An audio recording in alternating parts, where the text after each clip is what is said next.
what's up, guys? Welcome to the Awesemo.com NBA Deeper Dive presented by Prize Picks. Got a nice nine-game slate for you guys tonight, and some really big contests across DraftKings, FanDuel, and other sites that you might be playing on. So should be a lot of fun. I got the perfect guy, Adam, Ship My Money, DFS share to help us break it down. So Adam, how you doing, man? Doing pretty well. Seems like we should have a lot to talk about today with it seems like half the league having the flu or something. Yeah, I mean, it's kind of crazy. And then like some big injury news, like Bam had a baseball injury, which was really weird, but we'll get into all that. Before we do, if you guys could hit that thumbs up button, that gives me and Adam that positive affirmation we need to give you the best plays on a nightly basis. Let's talk a little bit about last night's slate. I like didn't play because the wife made a 5:30 dinner reservation, so I was out for the night. I missed it all. What happened? Chalk did really bad. I did really well. Typically Nice. kind of, I guess, how it goes. But like Svi Mikhailuk was like 50% owned, scored 8 fantasy points. Precious Achua was 33% owned, scored 10 fantasy points. Van Vliet was like 25% and scored like 27 or something. So it was a good day to have some contrarian plays. Yeah, glad I skipped that one. But it's good to hear that you made out like a bandit. I saw he had a nice screenshot, so congrats. Nice. Um, so this one should be a nice one to run it back with. Got some really interesting situations today. Um, Guys, if you haven't already subscribed to the channel, make sure to hit that subscribe button that lets you see all of our content in your feed. And make sure to check out Awesemo.com. We got player projections for NBA free tonight. And I mean, that's a great tool. So if you're not already a member, use those projections to help you with your lineup tonight. And then we got NHL player rankings. And then Adam writes a great article every day, the deep dive. So that's a comprehensive breakdown of the slate. Let's start this one. I'm trying something new where I feel like we've been going in order from chronological on days where I don't get it wrong. But I was thinking, like Steve in our chat was like, why don't we like start with the late games first? And I'm like, that makes a lot of sense because they're really the games we have to plan around because we get most of the news for the earlier games before locks. So tonight we only got one late game, and it's 2.5 hours after the penultimate game's lock. It's Sacramento at LA Clippers. And this one, we just had some big news drop earlier this afternoon. Paul George is out for the Clippers, resting today. Harrison Barnes and Marvin Bagley are out for the Kings. So should be able to come up with some value here. Now on the Kings side, I saw that Chimezie Metu had a monster game last night.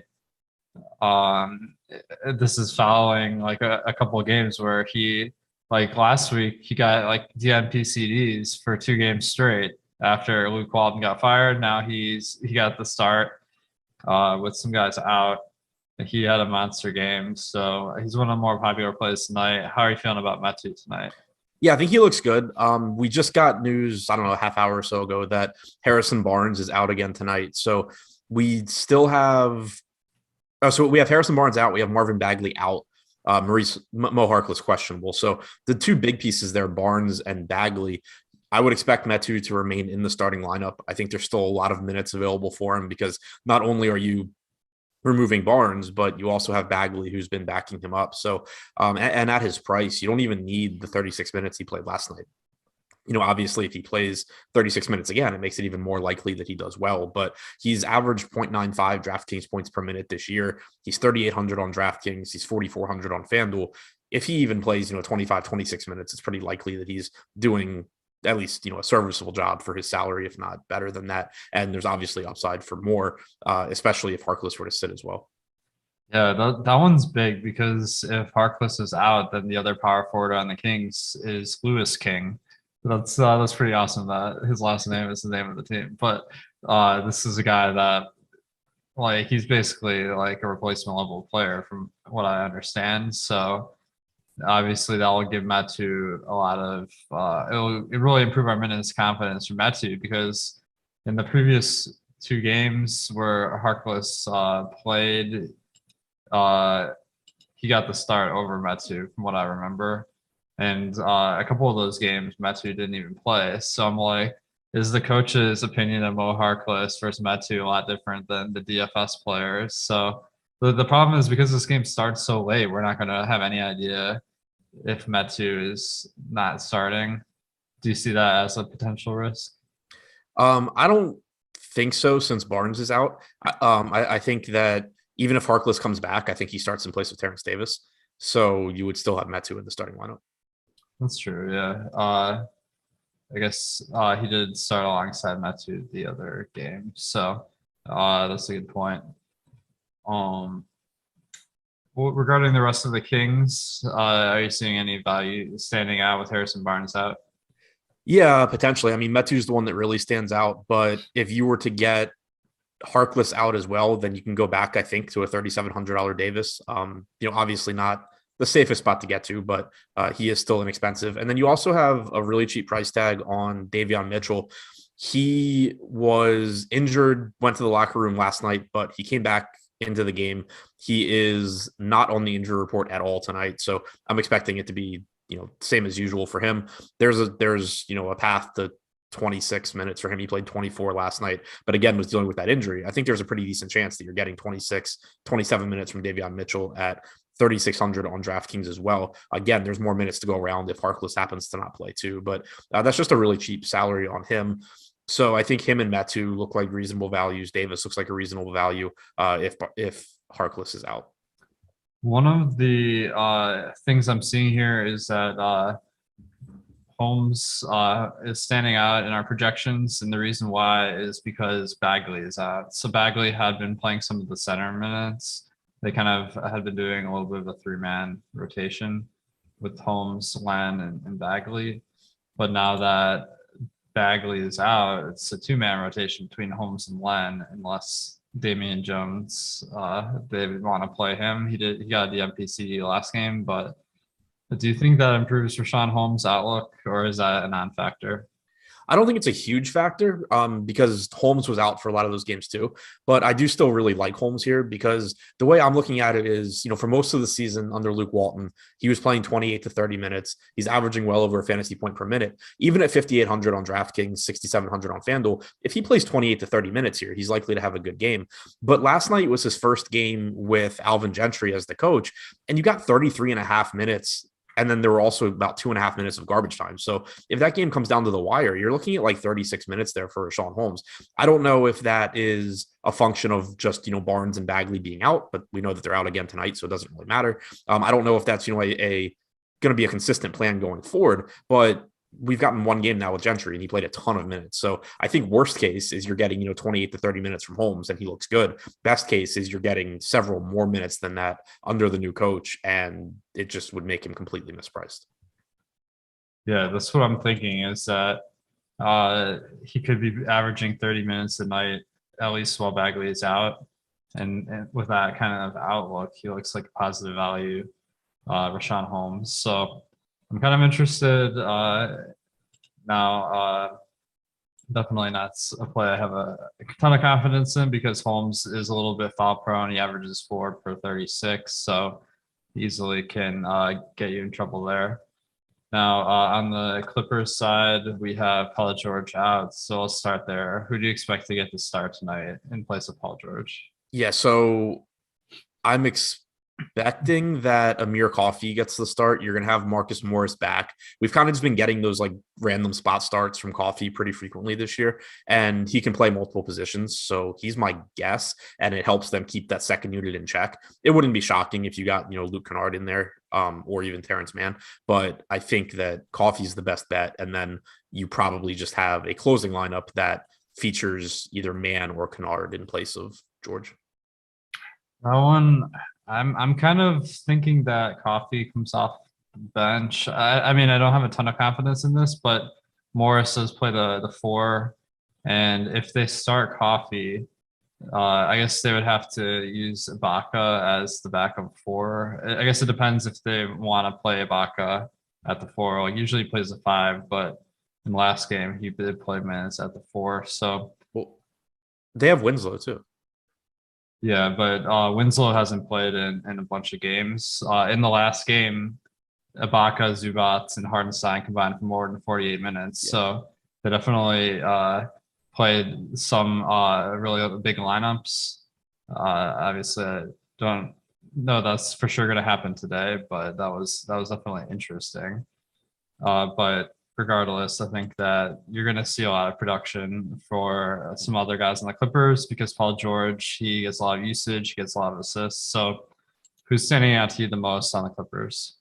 Yeah, so I mean, it pretty much just opens the door for all of these guys to step up. Wow, he's not loading for me right now, so I don't have the specific numbers in front of me. But Eric Bledsoe should get more opportunities here. Reggie Jackson's already been playing a lot of minutes. He gets more opportunities. Marcus Morris already looked like a good option at 4,400. Now you take Paul George off, and there's more scoring and rebounding opportunities for him as well. So all of those guys, I think, look better.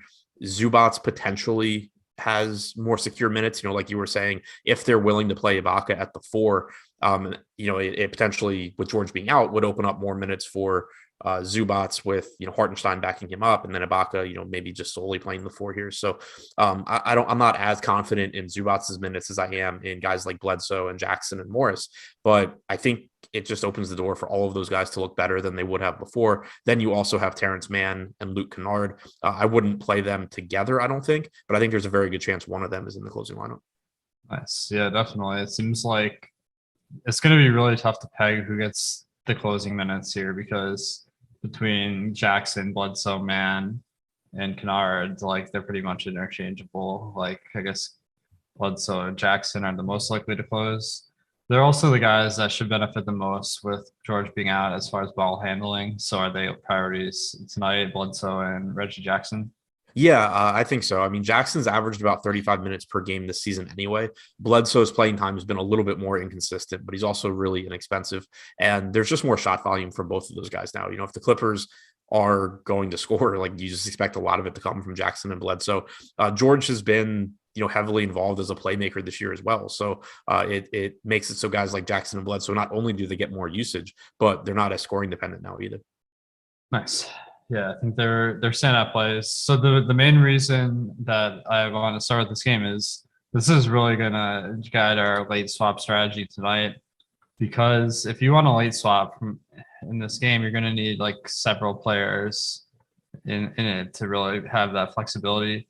I don't see any like questionable players other than Harkless. So are you just assuming that this isn't one we have to really be planning a ton for? Yeah, I'm not setting anything, like if I get Bledsoe, leave two other spots to this game either, just because, like you said, Harkless is the only questionable guy. He doesn't matter too much. Like it affects Terrence Davis, I guess, but I'm not overly concerned about that. Even if I were to play Terrence Davis, I can swap him to Davion Mitchell if I need to in most lineups. So I'm not too concerned. I mean, we got this news early enough that I think I'm pretty comfortable just that I know how this game's going to play. Nice. I agree with that. It does seem like a pretty appealing game. So this is definitely one that we're going to have exposure to. I don't see much need to really tweak any strategy to play the late swaps tonight. So that will be a nice one.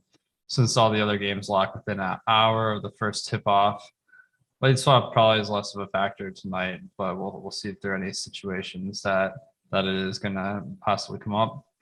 All right, the first game of the night, Denver at Orlando. Denver 8-point favorite. Jokic came back the last game, got his usual minutes off that wrist injury. So obviously that's going to affect the usage, assists, and rebounding of everyone else in the game. Do you see that as being a negative compared to where you were at with some of these guys before? With Jokic being back? Yeah, it's a negative for sure because, I mean, they're priced up from the amount of production that they were getting without Jokic. They still are in a good spot. Orlando is a very, very bad team. They don't defend well. They play at a middle of the pack pace, but you just have guys like Barton and Gordon priced, pretty much where they should be. I do think that the fact that the bench is missing a couple of guys could lead to a little bit more playing time, but Gordon and Barton were likely to play mid-30s anyway. Monte Morris maybe picks up a couple more minutes with Bones Highland and Austin Rivers both sidelined tonight. But, his price tags come up a little bit as well. So I basically see everybody other than Jokic, so Barton, Gordon, Morris, Campazzo at 3,900. I see these guys as secondary options where they'll fit into some lineups, but Jokic is the only guy that really stands out to me. So Bones Highland and Austin Rivers are out for this one. Do you see that making a difference for a guy like Monte Morris? Maybe that with less depth in the backcourt, he could get some more run? Yeah, I think that it's likely he plays a couple more minutes. It's possible he plays like a lot more minutes, but I think the most likely case is that you get Marcus Howard inserted into the rotation and that you get, either JaMychal Green or Chanchar getting minutes. So I think the most likely case is that you just get two bodies that weren't in the rotation replacing Rivers and Highland, but it's certainly possible that only one guy steps up and Marcus Howard plays, but then you also are getting a lot more minutes for some of these other guys. But either way, if you're going to go from like 30 minutes to 32 minutes for Morris, it does make him look reasonable at 5,300. Obviously, if you happen to get lucky and he plays 36 minutes, it looks really good. But I think it also pushes somebody like Campazzo into play, particularly in large field tournaments. He's 3,900. He played about 22 minutes outside of garbage time last game. I think at the very least, his minutes are secure without Highland and Rivers. Those are two guys that at times can cut into him, but you also potentially could get him playing a couple more minutes and looking even better at 3,900. So certainly not a priority, but someone where I think there is a little bit more volatility now in a positive direction than there normally would be. Tim Johnson in chat brought up a good point here. He said Aaron Gordon revenge narrative. Does that make you more interested in getting this Gordon? Makes me interested just because it means he's playing the Magic, and Magic is always nice. But no, I don't. Not that I'm normally too worried about revenge narratives anyway, but I don't think there should be much vengeance when you get to go from playing for the Magic to playing for the Nuggets.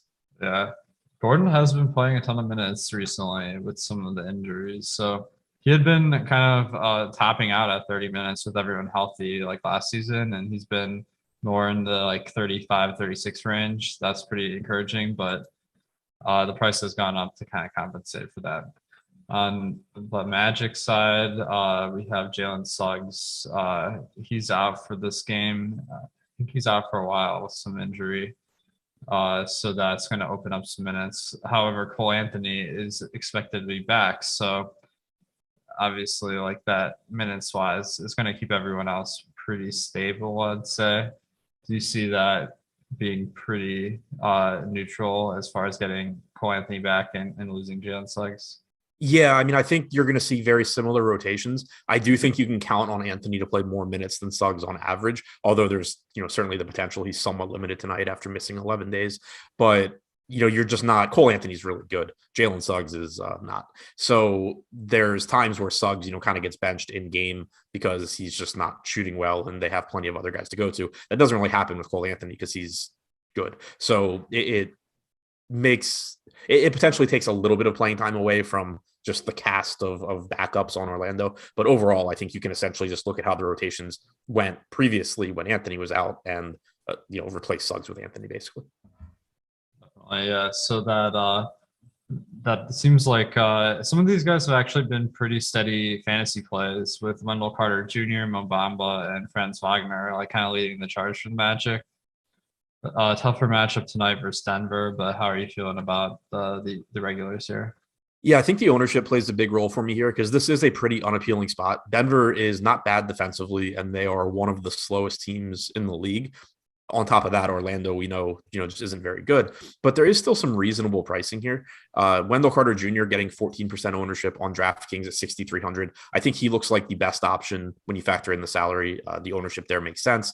He's in competitive games, likely to play more than 30 minutes. He's over a fantasy point per minute guy. So he looks pretty good, especially with power forward eligibility. Cole Anthony, I think, is risky because he's not cheap. This is his first game back in basically a week and a half, but he's already been really, really good this year. And he does see a bump in his rates with Jalen Suggs off the floor. His usage rate goes up a couple of points. His assist percentage goes from about 28% to 33%. So if he gets his full run here, There's certainly, upside for him at 7% owned. Franz Wagner's played big minutes recently as well. He looks fine. Bombo looks fine. And then even throwing, kind of darts at guys like Terrence Ross at 3,200 or Chuma Okeke at 3,800, I don't think is the craziest thing, but certainly nothing I want to get too carried away with. I'm not overly confident that I can just pick the right random Orlando guy at a cheap salary, but I think you're going to see a lot of ownership go to, guys on the Kings who are just clearly, I think better plays, but value on the Kings, value on the Clippers. I think you probably see not much ownership at all going to these guys on Orlando, and they are cheap enough where there's at least a path to them having success. Yeah, I think that several of these guys project for more than 5x value. So you got some plays here, but no one's really going to be essential. Guys, if you haven't already signed up for Awesemo Plus, there's a ton of tools you can add to your arsenal just to be more to win more often in your DFS contests. Our full site pass is $29.95 a week. That gets you every sport, or you can get just NBA for $16.95. As far as what you get projections, our ownership projections, and the boom bust tool, which combines both, kind of gives you the probabilities that each player will succeed. Combined with their ownership, that really helps you make those leverage plays to really get an edge on the field. Plus, we have the premium Slack, premium Discord now, where you can talk with all the other regulars and ask questions. So make sure to hang out with us on Discord. We have a promo code right now, NBA Live, for 25% off your first week of Awesemo Plus Platinum. And if you're trying to do a little bit more budget option, we have a $4.95 a week Express Pass, which gives you all the showdown content in addition to our lineup builder for regular slates. All right. Dang, Seahawks signed Adrian Peterson. That's big. Oh, huge signing. All right. Atlanta at Indiana. So the big news for this one is Justin Holiday is out. We'll get to that side in a minute. For Atlanta, you have Bogdanovic out. So who do you think is going to pick up the start for Bogdanovic? My guess is Solomon Hill, just based on what they've done previously this year. I don't think it makes him a very useful DFS option, but I expect him to start and kind of just soak up some minutes while letting Atlanta keep that second unit intact. Yeah, that makes a lot of sense. That should slightly enhance the usage of the other players in that starting unit, since Solomon Hill just doesn't really do anything, but I don't know if that's a big enough factor to really to make any moves with. Cam Reddish is questionable for this one. He seems like someone that would stand to benefit with Bogdanovic being out and opening up some minutes. It's only 3,400. Is Cam Reddish someone you'd look at as a punt play?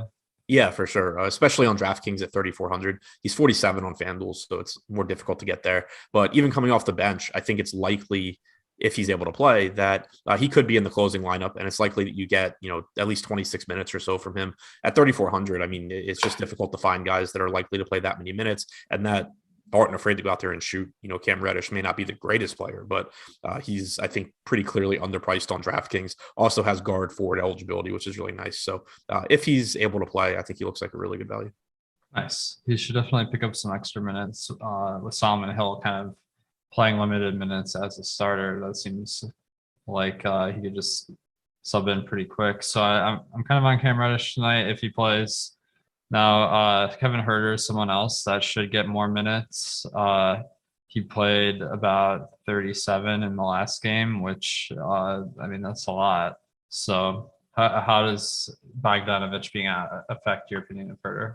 Yeah, it makes me think the minutes are probably a little bit more secure. I still, I'm not confident he's playing 37 or 38 minutes tonight, but I think it's likely you're getting around 34 minutes from Huerter, which at 4,400 makes him look fine. He's still, he can be difficult to rely on, when you're playing alongside Trae Young and Collins and Capella. It's not like there's a lot of assists out there. Young's dominating usage, the front court's dominating rebounds. So he can still disappear from time to time, but I think he plays 34 minutes or so, which is pretty appealing at his salary.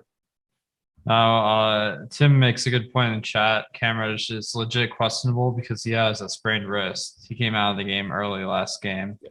If he's out, Do you think Solomon Hill just plays a lot of minutes and just is like a non-factor? Yeah, I think Solomon Hill plays a lot of minutes. Like you said, there's still a pretty good chance that he's not particularly useful. I mean, gets you 16 points in 32 minutes or something like that. But it would also make me think that there's a path for someone like Gallinari to have a better game. And we also, not that I have a ton of confidence in this happening again, but last game when he got injured, we actually saw Luau Cabarro inserted into the rotation, and he played a bunch of minutes in the second half. He's only 3K, and he is a much better fantasy producer than someone like Solomon Hill. So I wouldn't be super confident that you get some big role from Luau Cabarro because it could go a lot of different ways. But I would not, as long as he's not getting much ownership, if Reddish is out, I wouldn't mind, taking a shot or two at that. Nice. I don't think I'm gonna play Solomon Hill. But I do remember, like, everyone always says Solomon Hill has no upside, but a few years ago, Chipotle Addict won the live final with Solomon Hill, and ever since then, I'm like, oh my god, like, do I have to play this guy? I hate when guys like Solomon Hill are likely to play a lot of minutes because it's like their minimum salary. They can still just luck into if they play 34 minutes, they can have a bad game and still 8x their salary. But I also don't want to play them. Yeah, I think Boom Bust really helps for situations like that because we provide a standard deviation, so that helps kind of get the range of outcomes down. So that's always something I'm looking at. On the Indiana side, with Justin Holiday out, the most logical starting lineup maybe is Duarte starting again like he did earlier this season. His price has come down since moving to the bench. He's 4K on DraftKings, but on FanDuel at 4,800, not nearly as good a price. Is he going to be a priority for you on DraftKings, assuming that he starts? Yeah, I think that he looks like one of the better point per dollar values. I am a little concerned about his ownership, but it has come down in the most recent run as a result of more value opening up elsewhere. He was getting a ton of ownership this morning, but right now we have him at 19%. I think that's fine.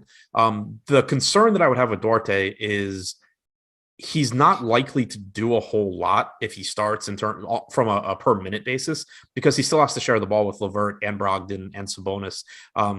He's only started 3 games alongside them this year. He has a 14.5% usage rate in those games. He's not rebounding. He's not getting assists. So there's a chance that you're just getting some empty minutes there, whereas people are viewing it with his rates from when he was starting without LeVert or when he's playing off the bench. And I think, the more minutes, obviously, he's playing alongside those guys, he's likely to just disappear. But I think if he starts, it does solidify his minutes. It suggests that they plan on playing him, 30 plus minutes, which is nice. If he comes off the bench, the ownership goes down, the minutes are less secure, but there's still a path to him getting, into the closing lineup if he's playing well, and he would potentially see a bump in production. So I think he becomes riskier if he comes off the bench for sure, in terms of his playing time, but the ownership probably also plummets, which kind of makes it appealing in tournaments still. Definitely. Now, last game, TJ McConnell got a surprise start and played a ton of minutes, like 34. He's only 4,400. Do you think there's any chance that he would start again if Miles Turner doesn't play? Miles Turner is questionable tonight. Yeah, I think it's likely he would start again if Turner is out. The only other thing that I kind of had thought of was Atlanta does have a big front court, so maybe you see Goga get a spot start, but they seem to not really want to play him. So I don't, I'm not super confident in how it goes, but that Minnesota game, you had Josh Okogie and Taurean Prince starting alongside Towns. So definitely a smaller front court than Atlanta has, made it a little bit easier to go to McConnell. But I still think that there's a decent chance if Turner is out, McConnell slides into the starting lineup. Yeah, I feel like he could be one of the best value plays of the night if he does, because he's already showing up as kind of a neutral value with Holiday out. And then if he's getting 35 minutes at 4,400, he's a pretty good fantasy producer. So that's definitely something I'm going to be looking out for. Now, I guess they could go Keelan Martin too. I mean, they could go Martin, they could go Craig. There's a lot of ways they could go if they want to play a little bit bigger, but not quite go to Goga. That's true. Now, last game, Turner was out. Sabonis crushed it. And Sabonis is 9,400 on DraftKings and 8,500 on FanDuel. So much more favorably priced on FanDuel.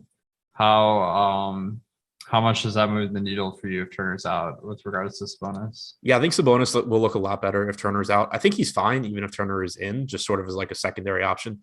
But he's even going back to previous seasons, he produces at a really high level, as most people do when he plays center as opposed to playing alongside Miles Turner. So if Turner is out, you expect that most, if not all, of Sabonis's minutes are going to come alongside or come at center rather, which just makes him look better. The rebounding numbers go up. There's a little bit more just in terms of everything with Turner out, but the big thing is that you just get a benefit in rebounds and you're getting him playing a little bit closer to the basket. Nice. All right. Next game, we got Minnesota at Washington. Last game, Jared Vanderbilt and Jaden McDaniels both missed. Vanderbilt was scratched like 4 minutes before the game, so I know that was a little bit crazy. Today, McDaniels is out. Vanderbilt's questionable, and then joining Vanderbilt on the injury report is Anthony Edwards, who's also questionable. If Edwards is out, I feel like that's going to make a huge difference for the Timberwolves. And if Vanderbilt's out, I mean, not nearly as big, but something to keep an eye out for because he hasn't been playing a lot of minutes recently. So what are you doing with the Timberwolves tonight? Yeah, I think this is one of the bigger question marks that we're waiting on right now because it seems like Anthony Edwards is like legitimately questionable as well. Someone that covers Minnesota tweeted earlier that it appeared that Anthony Edwards was still in Minneapolis this morning while the team was in Washington. Then he tweeted that he heard Edwards was at the airport. So it seems like a legit Q tag on Anthony Edwards here. If he's out, there's just more usage for D'Angelo Russell. There's more usage for Karl Anthony Towns, who we know is really good, but just kind of can disappear at times because he's playing alongside two high usage guys in Russell and Edwards. If you take Edwards out, then there's obviously more usage to go around. There would also be more minutes for basically whoever is healthy, like potentially Jared Vanderbilt. Malik Beasley probably plays more and ends up looking decent at 4,500. You would potentially get more minutes from Taurean Prince at 3,100 on DraftKings, which he's not great, but 3,100 for someone that is potentially playing a ton of minutes if Edwards is out and, if Vanderbilt were also out, would look pretty good too. So this is a team where, I think we have like known commodities as far as what to expect from most of these guys. It's just a matter of which ones are in. And if Edwards is out, there's a lot more production that can go to guys like Russell and Towns. Nice. Yeah, so this will be one to keep an eye out for sure. If Edwards is out, do you think Beasley finally gets a start? Like, because he's super cheap, and if he got minutes, I feel like he'd be a good play. He could start. It's so tough because like they have so many guys that can play multiple positions. So it's kind of like if they want to use Beasley as a scorer off the bench, they can just throw anybody into the starting lineup basically. But at the same time, if it's Edwards that's out, maybe they want more scoring in that starting lineup too. So at the very least, I would think that Beasley plays 28 minutes even if he comes off the bench. I think if he came off the bench, it would still be in a situation where I think it's very likely Beasley closes even if he doesn't start. If he starts, it's just a sign that he's going to play a lot of minutes. Nice. Yeah, so that would be a starter that we might get after lock that you would want to take a look at. And on the Washington side, we have no new injuries to report. I think there's so many teams that have a lot of injuries, so this one might not stand out quite as much. What are you seeing with the Wizards tonight? Yeah, not a whole lot stands out here. They've been a really difficult team to get to most of the season because outside of Dinwiddie occasionally resting and Beal missing a couple of games, they've mostly been healthy, and that's what you're getting here. Kyle Kuzma actually projected for 13% ownership on DraftKings. Beal's at 10. I get it on both of them. They're a little bit cheap, but at the same time, Beal's only averaged about 1.1 DraftKings points per minute this year. He has shot pretty poorly, and he does have a 31% usage rate and 28% assist percentage, but it kind of just seems like the ownership is about where it should be. So I don't think there's a huge advantage to getting to him. The spot that I normally find the most interesting on Washington is the center position because you have Harrell and Gafford essentially splitting 48 minutes most nights, but they're both very good per minute producers. So on the nights where you get a full 24 from Gafford or the nights where you get 28 to 30 from Harrell, they do have the potential to really give you a useful score because they're priced for their average playing time. So mixing those guys in makes some sense, but you also just have the opportunity cost at center to where you really can't afford to be wrong at that position because there's so many good point per dollar options. So still very, relatively low probability guys, but not getting much ownership. Yeah, I'm kind of feeling Harrell as well. Over the last week, it seems like Gafford has been the guy that has been getting a little bit more minutes, but over the season, Harrell has more often than not been the one getting the majority of the minutes. So I did, but my favorite way to take advantage of this is I feel like the Harrell overs on the sports books are ones that I've been betting today. But we'll see how it all shakes out tonight. In DFS, not anyone that's going to really make you excited to click the name, but not bad either. We did get the news that Miles Turner is in tonight, so it's good to have that kind of figured out. Now, one question that I thought of is, do you think there's any possibility that TJ McConnell still starts and Duarte still comes off the bench with Justin Holiday out as opposed to Miles Turner? Yeah, I still think it's possible. I'm not super confident at all in who starts here because LeVert can play multiple positions. So if they wanted to, I mean, you have the Sabonis Turner front court matching up with Collins and Capella. If you're talking about a young, probably Hill and Herter 1 through 3, they can go McConnell, they can go Martin, they can go Craig, they can go Duarte. They can kind of do whatever they want there. So I think it's really difficult to predict with a lot of confidence because it involves just basically being like, what does Rick Carlisle want to do in terms of just how he sees things. So I think that there's a decent chance that Duarte starts. I think there's a decent chance McConnell starts. I think they're the most likely. One of them is the most likely to start. Yeah. So I think whoever starts between McConnell and Duarte, that would definitely be someone that you want in DFS. So that'll be one to pay attention to. Right now, I have Duarte kind of pegged in the projections as the starter, but we'll be paying attention to the updates there. We got a super chat from Aiden, so thanks Aiden for the super chat. He says FMK, Luka, Giannis, Jokic for today's slate. Do you have any take between Luka, Giannis, and Jokic? I don't know about FMK, but feel free to answer it. Yeah, I mean, I think Jokic and Giannis are just like clearly at the top for me. Luka, I think, is just kind of on like a not to take anything away from Luka, but from a fantasy standpoint, I think it's just like on a completely different tier at this point than Giannis and Jokic. Okay. Yeah, I think Luka hasn't been quite as exciting this year as previous. His price is just way too high on DraftKings today at 11.6K. So I agree with that. That would be my K. Anyway, yeah. We have our sponsor Prize Picks. If you guys haven't checked them out, it's really cool because they're like a DFS site, but you can also do props. So a lot of states where you can't normally bet on props, you can do it on Prize Picks. You can use the promo code Awesemo for a free $100 match deposit. And basically the way you do it, you can pick between 2 to 5 props. They have to come from at least 2 games, but you can pick multiples in the same game. And you get different payouts based on the number you get right, and you can choose some different game types. So a lot of fun. We can use our projections to kind of help pick the right plays. So make sure to compare the Prize Picks props with our NBA projections. You can also get a free month of Awesemo Plus Platinum if you sign up with Prize Picks through us to make a deposit. So after you do that, you'll get an email within 24 to 48 hours for a free month of Awesemo Plus. That's worth quite a bit. So that's on top of that promo code. So a lot of reason to sign up for Prize Picks and play some of their contests.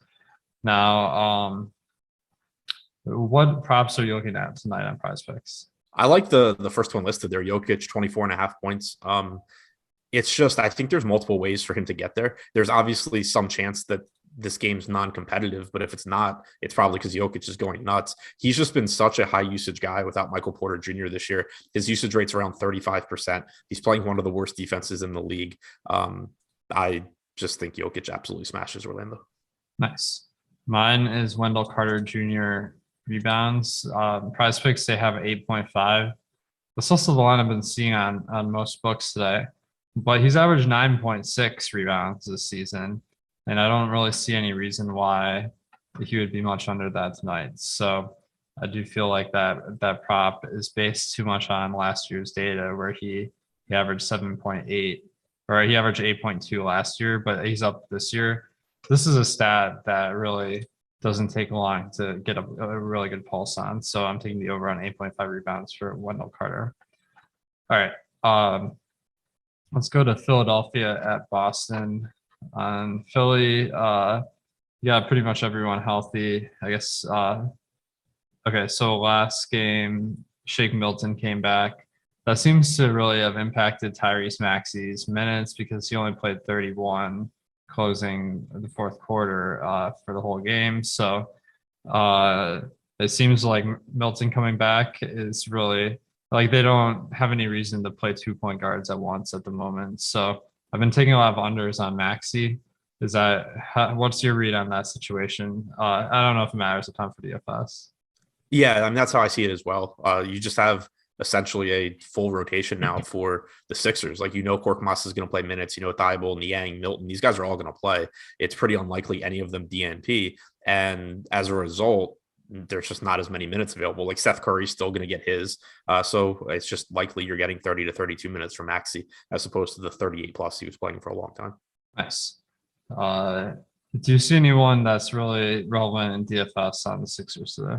Not really. I mean, their team, like they've just gotten everybody back, but in particular, Joel Embiid has that similar effect to, Jokic coming back for Denver, where everybody kind of got priced up because there were so many opportunities for them to produce without Embiid. Now he comes back, but Embiid's also expensive at 10-7. So it's not to say Embiid can't have a good game here, but there's such high opportunity cost at center that typically it's difficult to pay up. The exception being Jokic because he's just on an entirely different planet in terms of production from everybody. But that's kind of the thing is if I'm paying up at center, I want the guy that is likely to get 1.8 to 1.9 fantasy points per minute on average, which, as good as Embiid is, that's not him. So it's really tough to get to Embiid. I think Harris would be the first guy, I guess, from Philly I get to. He's 8K on DraftKings. He's still averaging over a fantasy point per minute this year with Embiid. He's likely to give you 34 minutes or so if this game's competitive. But even that, I just think there's a lot of better options.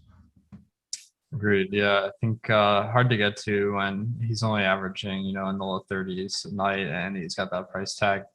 The matchup isn't inspiring either versus Boston, a pretty solid team. So on the other side, Jaylen Brown has been playing more limited minutes, but I'm expecting that minutes cap to go up pretty significantly. So this is just another team that it feels like is a little bit too healthy for DFS. But Robert Williams, in addition, is coming back for this one. He's missed the last 3 games. Do you see anything on Boston worth talking about tonight?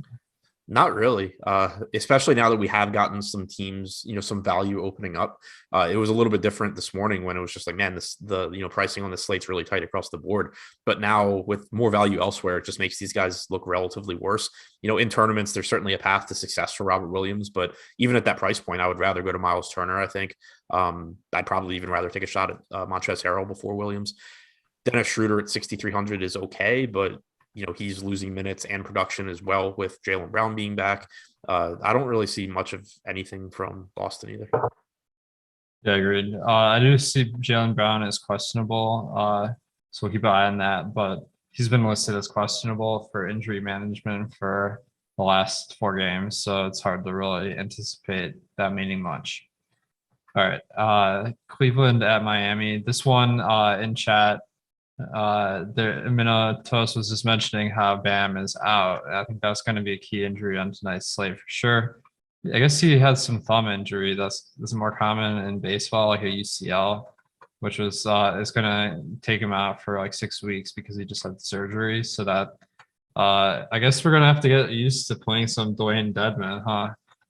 Yeah, unfortunately, but he's listed as questionable too last I checked. So him and Butler questionable. We don't know Bam is out though, but assuming he's in, I mean it doesn't feel great, but he's 3,100 on DraftKings. Also, for anyone that checks it, so he started 3 games this year. He's averaged 24 minutes about 24 minutes per game. But even that's a little bit misleading because he had the first game against Memphis where he was in massive foul trouble. He only played 17 minutes. In the two most recent games, he's played 25 and 29 minutes. You also still have Markieff Morris out, which, makes his minutes a little bit more secure. So I think it's likely he gets, 26-ish minutes as opposed to like 23 or 24. Totally. Yeah. I think Cleveland plays pretty big, so it'd be surprising if Dedmon didn't get as many minutes as he can handle, which is probably in the high 20s or mid to high 20s. So he definitely stands out as the best value on the slate.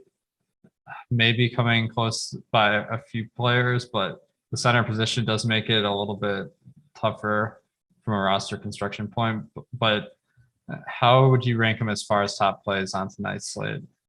I think Dedmon from a value standpoint is like number one. Obviously the position hurts him a bit, but as far as the rest of the guys, if Butler is in, he's been extremely good. Only 6 games since the start of last year without Bam, but his assist percentage is 47% in those games. He's got a 30% usage rate. He's averaged about 1.67 DraftKings points per minute. Not necessarily expecting that level of production to continue, but there's clearly more production available. I would expect more assist opportunities for Kyle Lowry without Bam as well. We know Hero is not afraid to chuck up shots. He's relatively expensive too, though. So I think amongst the non-Dedmon guys, I think Butler 1, and then it's pretty close for me between Lowry and Hero is 2 and 3. Nice. Do you have any read on Jimmy Butler tonight? He's questionable as well, so if he's out, that's really going to boost the outlook of guys like Lowry, Hero, and some of the other guys like Caleb Martin started the last game and played a ton of minutes. So how are you planning for this? Yeah, I don't really have a read on him right now. So like for now, I'm assuming he's in, but also, hoping we have that information by lock. They've been good at announcing it well in advance in the past games. So hopefully we do get some news about Jimmy Butler coming soon. It is 5:30, so there might be a new injury report coming out. All right. So if Butler does play, are you looking at anyone on the Heat for DFS, or is it only if he's out? So if he's in, I think it's just the main guys, Butler, Lowry, Hero, Dedmon all look fine, but particularly Dedmon and Butler. If Butler is out though, then like you were saying, you're getting more minutes, most likely for Caleb Martin. Gabe Vincent's up to 4,200, but he potentially would still look okay. Caleb Martin at 3,700 though is the one that I would expect to look the best. And then I guess, it has to be mentioned, even though it's PJ Tucker.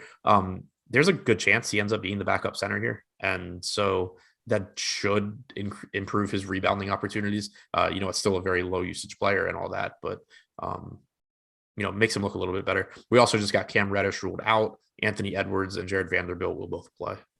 That's good to know because that Minnesota news would make a pretty big difference. Now on the Atlanta news, I'm trying to figure I'm kind of wondering, obviously Solomon Hill probably gets more minutes, but do you feel like Kevin Huerter maybe gets more minutes? He played 38 in the last game. Alternatively, you could see more big lineups and Clint Capella and John Collins getting more run. What are you expecting?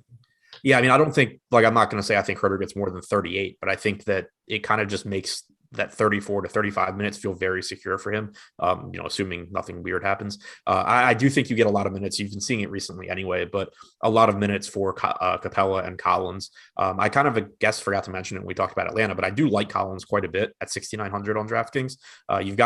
He's just a lot cheaper than Capella, which, for most of the year, they've been similarly priced. So I do like Collins quite a bit. I think it's likely you see mid 30s from both of those guys. And then it's kind of just, there's a lot of pieces that they can mix and match here, but I think that the best guesses at who could potentially be useful off the bench in DFS would be Gallinari and TLC based on his playing time last game. Nice. All right, let's go back to this Miami-Cleveland game. On the Cleveland side, Chetty Osman remains out, as well as Dean Wade. Not guys that really wouldn't move the needle at this point, but I think everyone looks pretty decently priced between Garland, Rubio, Mobley, Markkanen, and Okoro, but no one's really jumping out at me. What are you seeing on the Cavs? Yeah, not too much jumps out. The one thing that I do think is most interesting is Evan Mobley's sitting at only 6,500 on DraftKings. He was playing huge minutes prior to the time he missed. He played 35 and a half minutes last game, and there were 4 minutes of garbage time he didn't get. So he was right back to being on pace to play like 39 minutes if that game had gone down to the wire.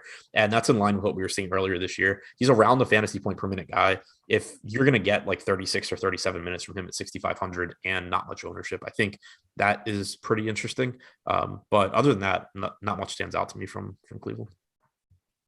Yeah, agreed. I think looks like the site's got the pricing right on this one, but Mobley does look like a pretty nice play. He's multi-position eligible as well. Okay, Charlotte at Milwaukee.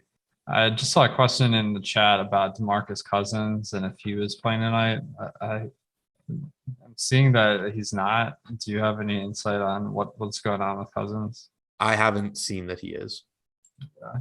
I also don't think from a DFS standpoint it would matter much. Yeah, I just remembered that when they mentioned it in chat, I was like, oh crap, I forgot about Cousins signing with the Bucks. But yeah, it's like I don't know if that's gonna really make much difference in DFS, but it's certainly interesting from a basketball standpoint. Now on the Hornets, you have Cody Martin questionable. Mason Plumlee remains out. What are you seeing on the Hornets tonight? So actually, Budenholzer did say that he expects Cousins to be available. Oh, nice. Still don't know exactly what that's going to do. Like, I don't think it matters too much for the guys that we would normally play. From the Charlotte side, I think that there's no one guy that stands out. PJ Washington, I guess, would be the closest to that. Not sure if he's going to start or not. He started 2 games ago in place of Plumlee. Then he came off the bench last game, but Nick Richards only played 7 minutes. He just played 1 short stint to open each half. You still got 31 minutes from Washington. I think whether he starts or not, it's likely you're getting 30 to 32 minutes from him. He's close to a fantasy point per minute guy. So barring foul trouble, I think, he looks like a good option here. But beyond that, none of them really stand out, but this is still a team with a 111 total. This is a game that should be played at a fast pace. LaMelo, Bridges, Rozier, Hayward, Oubre, like they all have paths to success, but none of them really stand out as like can't miss type plays. I like getting the guys like that in tournaments though, because right now we have Gordon Hayward on DraftKings as the highest owned guy from this team at 8%. So you're just not getting much ownership here at all. And I like getting to teams like this where, not one guy doesn't really stand out, but there's just a good chance that, at least one of these guys has a big game, given that this is likely to be a very high scoring game. Totally. Yeah. I think this one's pretty interesting. PJ Washington. Yeah. Although he didn't start the game, he subbed in like after 3.5 minutes. So I wouldn't be too discouraged if he doesn't start tonight. It looks like he's priced favorably. And then Cody Martin did miss the last game. So if he plays tonight, that does make some of the bench guys a little bit less appealing because it looks like McDaniels got 27 minutes and Kelly Oubre got 32 last game. That seems a little bit unsustainable if they put another guy in the rotation. What do you think? Yeah, I mean, I don't expect Richards to play a lot. So I still think you're going to get a pretty tight Charlotte rotation here, just based on what they've done for most of the season. Nice. Okay. What about like guys like LaMelo? Like, it feels like his price is just too high for the number of minutes he's been playing, but on FanDuel at 9,600, much more favorably priced than DraftKings at 10.4. Yeah, I think he's overpriced like for his medium projection, but at the same time, he still gives you a high ceiling. He played 32 minutes last game, but he lost about 3.5 minutes in the second quarter to fouls. That has been a little bit of an issue for him this year, but we have at least seen them playing him 35, 36 minutes now when he can avoid fouls. He's about a 1.4 fantasy point per minute guy this year. So he just kind of fits that mold where he is definitely priced better on FanDuel, like you said. But even on DraftKings, it's still conceivable he gets like 60 fantasy points. He clearly has that in his range of outcomes, and he's not getting much ownership. So he's difficult to get to, but as long as his ownership projection stays around 4%, I do think he's still a good tournament option. Nice. Thanks, Caleb, for the super chat. He says, do you guys have a lean on Yahoo between Miles Bridges, Tobias Harris, and Evan Mobley? So Do you have any feeling between Bridges, Harris, and Mobley? Pulling it up now. All right, so Bridges is he's $32. Mobley is 29, and Harris. Sorry guys, I'm a little bit slow here. $31. So all about the same price. Yeah, so they all look pretty similar in projections within like a point or two of each other. I think that I would lean Mobley first, just because of how many minutes I think he's likely to play, but I think that they're all really close. Nice. Yeah, so maybe the ownership projection could be the tiebreaker on that one. If, assuming it's not assuming it's a GPP. All right. All right. Milwaukee. We mentioned that Cousins is playing tonight, so he's not on the DraftKings slate as far as at least when I downloaded the salaries, but he's on FanDuel 4,500. Like obviously not really a DFS play, but we've had some good plays on the Bucks recently. Portis has been getting about 30 a night, and you have Giannis. Obviously, like if you have the money, he's always a great spend up option. What are you doing with the Bucks tonight? I think this is one of the most favorably priced teams on DraftKings. For one, it's an excellent spot against Charlotte. They are third in pace this year. They are in the bottom 5 in defensive rating. On top of that, they've allowed the third most points per game in the paint. We know that's something that is important to Giannis. That's where he would prefer to score most of his points at. So it looks really, really good for him. I think that he's right up there neck and neck with Jokic as far as the guys that I really want to pay up for. He's not quite as good on a per minute basis as Jokic is, but he has power forward eligibility as opposed to just being a center. So it's easier to get him in the lineup. So absolutely love Giannis if you can find the money for him. But then the mid-range guys too, Drew Holiday at 6,900 in a good spot here.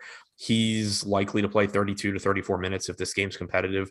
Bobby Portis is well over a fantasy point per minute guy at 6,800. Maybe if DeMarcus Cousins does play, he cuts into his playing time a little bit, but I think it will be more in the sense of like, he goes, instead of getting 33 minutes in a game, he gets 30. I don't think you're going to suddenly see like a timeshare between Bobby Portis and DeMarcus Cousins or anything like that. So I'm not overly concerned. And then even Middleton and Grayson Allen, I think are reasonably priced here. So this is a team, they have a 120 total. They're 9-point favorites. They are, I think, one of the most favorably priced teams on the slate as far as mid-range guys go. Nice. I was a little bit worried that Cousins would mess everything up, but you talked me back into it. But yeah, I gotta commend Cousins for that savvy veteran move of signing with one of the title favorites to maybe get a ring this year. Yeah, sharp to go to the Bucks as opposed to going to the Lakers like everyone else does. Yeah, totally.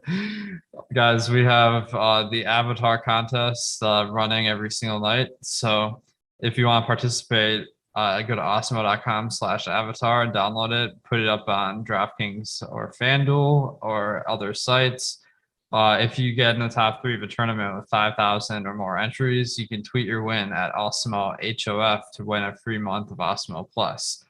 Plus, it's always great to see all the guys in the community having success. And kind of in DFS, it's not every night or even close to it that you have a big score. So it's good to see other people getting it done.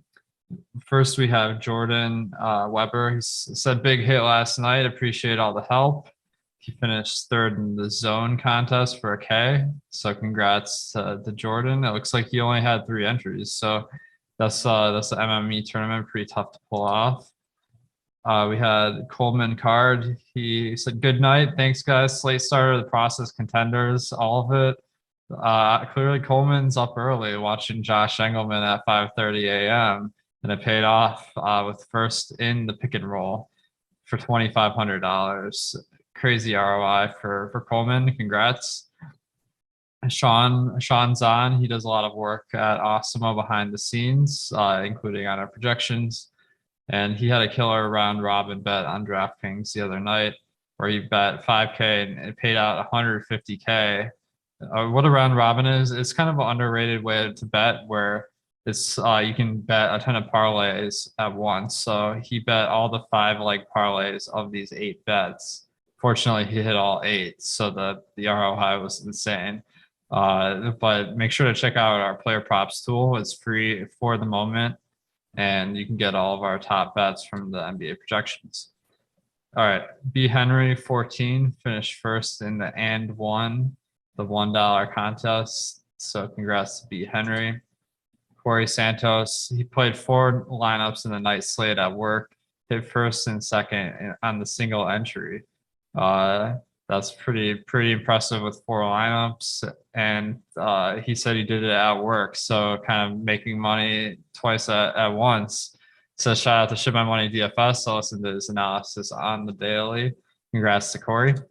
And Eric said, "Do you guys still have the avatar promotion for GPP winners?" Kind of slow playing it. Said he's rocking the avatar at the top of the leaderboard. Finished first in the mid-range jumper for $4,000. So couldn't have done it without all the great info. Appreciate y'all. Congrats to Eric. So guys, go to awesemo.com/avatar if you want to participate in this. All right, let's get to the final 2 games here. We have Dallas at New Orleans. On the Dallas side, we have Willie Cauley-Stein continuing to be out. As a result, Moses Brown has been starting, but he didn't play meaningful minutes in his start. This feels like a recipe for Boban night sooner or later. What do you think? I hate Boban nights. It kind of was. I mean, he had 18 fantasy points in 8 minutes the other night in garbage time. But yeah, hopefully not tonight because I won't have him. Yeah, hopefully we get the news that Boban's starting before lock, if that ever does come true. But I saw someone asking about Moses Brown in chat. He only played 11 minutes in the start. That's been pretty standard for the centers in Dallas because they really like to go to Maxi Kleber off the bench. Do you expect that to continue being the case? Yeah, I was a little bit concerned. I actually played a little bit of Moses Brown last game just in case because he is a good per minute guy. And I wanted to be there in case they did treat him differently than Cauley-Stein, but they didn't. And I do expect that to be the case, going forward, is that he's more or less a placeholder out there to play, 12, 14 minutes somewhere in there. And then you get to Maxi and Porzingis. Nice. Yeah, so I think that's a fade until we see it. See a starting center and play more minutes. Porzingis is probable for this one. He's been having a pretty good run recently, so I know a lot of people have been excited that he's playing well. Luka, we mentioned that he's not our favorite, but much more favorably priced on FanDuel at 10.6 and DraftKings at 11.6. So what are you seeing on the Mavs? Yeah, I mean, I don't want to talk people off Luka because obviously he's really, really good, but at the same time, I just don't think he's the same level. Well, it's not even thinking. He hasn't been the same level of fantasy producer as Giannis or Jokic, and he's priced in that ballpark. So it makes it tough to get there. What I do like from Dallas, I think Porzingis looks okay at 8,200, but what stands out to me is Jalen Brunson at only 5K on DraftKings.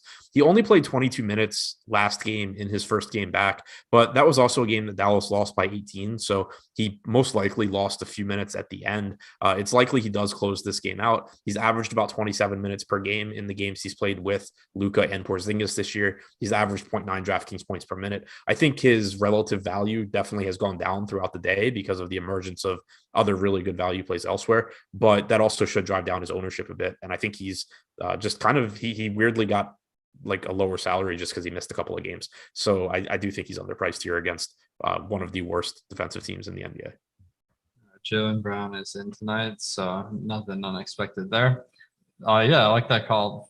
Brunson, I don't think he's going to be a popular pick tonight because Luka is playing, but it does look like from a points per dollar basis, Brunson is a standout play. All right. I think there's some other guys that are decently priced, but we just got the news that Jimmy Butler is ruled out.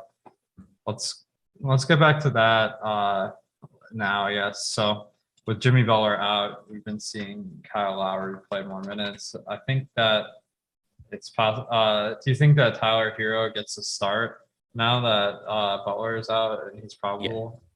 Yeah. Okay. Yeah, so, I think Hero will start in place of Butler. Okay. If I put Hero for 36 minutes, he's 5x plus 5, so that makes him really look good. is Hero going to be one of your go-to players tonight? Yeah, I think he looks good. We have a total of 4 games since last year that he's played without either one of Butler or Bam. He's averaged 36 minutes per game. He has a 29% usage rate, 26.5% assist percentage, 1.17 DraftKings points per minute. We know that Kyle Lowry hasn't been a big usage guy this year. Even if you add a little bit of usage to Lowry for those two being out, I think it's very likely that Hero takes on a very big scoring role here, as he has for most of the season. So I think Hero looks very good now. Awesome. I'm just updating the projections now. I did overstate it a little bit once I distributed all the minutes. Looks like Hero we have at 40 fantasy points at 7.2K. So a really good value, especially since they've been doing tighter pricing recently. So he's definitely going to stand out. We'll run the ownership update now. Okay, let's get to the last game here. Oh, we have New Orleans still. My bad. All right, so on the Pelicans, Josh Hart is questionable tonight. That seems like it could be a difference maker. I know our boy Eric Lindquist loves some Garrett Temple, and maybe he'd get a start, but this is definitely not something I'm going to be planning my night around. How are you handling the Pelicans tonight? Yeah, same boat for me. Not planning my night around it, but there are more minutes available if Hart is out. If Hart is in, he looks like a reasonable value at 5,500. I think in general, the Pels are just a team where there's some decent value, but not anyone that stands out as like a top play. I think that Brandon Ingram at 7,500 gives you a nice ceiling, 30% usage rate.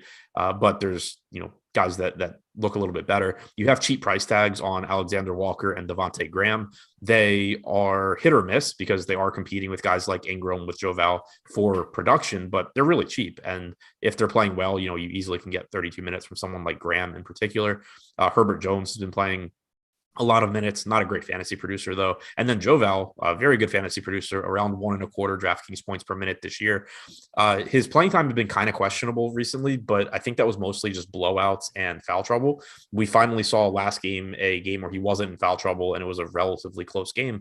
And he played 32 and a half minutes, lost a couple of minutes to garbage time. So I still feel pretty comfortable that you're getting 32, 33 minutes in competitive games from Joval. Not expecting him to knock down 7 threes in the first half again, but still, a really high upside option. Yeah, I like Ingram. I think that they've been really pricing up the top end players. I think it's because they want to discourage people from going stars and scrubs a little bit. So that's just making guys like Ingram stand out as really solid options in today's pricing. Let's go to the last game. I do think Herbert Jones and Josh Hart are in play, but not really priority plays. All right, so the last game is a good one. Oklahoma City at Houston. Whenever you get two bad teams matched up versus each other, that's going to really improve the minutes outlook and the chance that this is a competitive game. So the big news is Josh Giddey was surprisingly ruled out today for the Thunder. That is leading us to wonder what the starting lineup is going to be. So any guesses? Baisley is also questionable, so it could get really ugly. But Gilgeous Alexander and Kenrich Williams is out. So Gilgeous Alexander, Paul Watson, maybe Dort, Baisley, Robinson, Earl. Like it's really difficult because Dort can play multiple positions. And then most of these guys off the bench can. So like you could get Aaron Wiggins, you could get Trey Mann, you could get Watson, you could get Pokusevski, you could get Ty Jerome. Really any of those guys could start. Based on the way the rotation went last game, I think it's most likely Paul Watson, but not a whole lot of confidence there. I'm kind of wondering if it's going to be Trey Mann. He did play 30 minutes in the last game, and he does play the same position as Giddey. So if Mann does start, he's only 3,500. The problem is if he doesn't start and you have him penciled in, then you're going to be in a tough spot for late swapping. So do you have any feeling about Trey Mann? Yeah, actually, I'm going to take it back because I misread a line in Popcorn Machine. I thought Mann had subbed in for Gilgeous Alexander, but he subbed in the same time Giddey went out, and then Gilgeous Alexander subbed back in for him later. So I do think you're right that there's a good chance that it's Mann alongside Gilgeous Alexander. Either way, there's a lot of minutes available there. At 3,500, he's, I think, a very good value. Nice. Yeah, he did play 30 minutes off the bench last game, so I think that it's not a bad idea to have Man off the bench, but I definitely like him more if he does start. There's a potential. We've seen Aaron Wiggins start a game that they just pick some random dude, and like you're just out of luck as far as fantasy options with the starting lineup. But if Baisley is out, that's kind of interesting, because they also have Favors and Muscala out tonight. So we know the center position is going to be Jeremiah Robinson Earl and Isaiah Roby, but power forward, they have Pokashevsky. I guess Paul Watson maybe plays some power forward. What do you think would happen if Baisley's out? They could start Roby too, I guess. They didn't play him alongside Robinson Earl last game, but we know that at times this year they have played, Robinson Earl and Favors together. So maybe you would get Roby in there. He played 27 minutes last game, but yeah, my guess would be you get either Pokashevsky or Isaiah Roby. I think they need Roby off the bench because otherwise their center rotation would be really tough to manage with Favors and Muscala out. But I mean, they could stagger them. yeah, that's true. They also have Gabriel Deck, who I guess he gets minutes of power forward. Anyway, if Baisley is ruled out, is there anyone you'd swap to? Whoever's starting. Okay. I think one way or the other, there would be more minutes for Pokashevsky and for Roby. Nice. All right, on the Houston side, Christian Wood, man, and the other Rockets have been really good DFS plays recently. I'm kind of off the Christian Wood train because like he's been playing center exclusively now with Tice kind of relegated to DNP-CDs, and Şengün is the backup center. So the two have combined for 48 minutes a night. I feel like Şengün's not bad, so Wood's minutes cap isn't going to be that exciting, and his prices kind of come up. What do you think about Wood? Yeah, I'm with you there. It's scary because he's still a very good point per minute guy. He clearly is capable of going for 60 and 30 minutes. We just saw it happen, but the salary is rising, and I'm with you that it doesn't do a whole lot, to his raw point ceiling, but it does make it more difficult for him to get those 36 to 37 minute games that we were seeing earlier in the year because he was playing alongside Şengün, and Şengün's someone, he was the first round pick this year. He's not someone that you're expecting to just disappear from the rotation at times. He's kind of, got this consistent role, and it would be weird for Houston not to want him to play this consistent role, considering that they're just trying to develop their young guys. So it makes it, if they're not going to play alongside each other, which they haven't in any of the last 4 games, it makes it so it's really difficult to picture the game where Wood plays 37 minutes and Şengün only plays 11.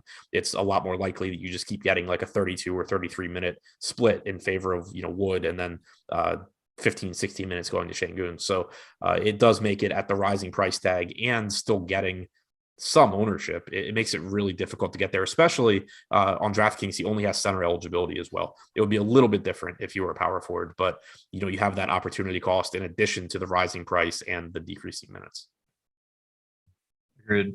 Thanks, Aiden, for the super chat. He says Max Strus with no Butler. That's going to be a no for me because Tyler Hero is back, so I'm expecting Strus to not play as many minutes. Does Reggie Jackson have the highest usage with no Paul George? I think that's yes. Jackson's the only other guy on the team that has above a 20% usage rate this year, so that's pretty interesting. All right, rest of Houston, Kevin Porter has been a pretty good fantasy player this year. With Jalen Green out, we're seeing Garrison Matthews get a start, but his price has come up a little bit, and Tate seems to have his minutes kind of threatened by Daniel House, who's been playing him off the court, off the bench. So I'm not seeing a ton to get excited about in the Rockets. Do you see anything?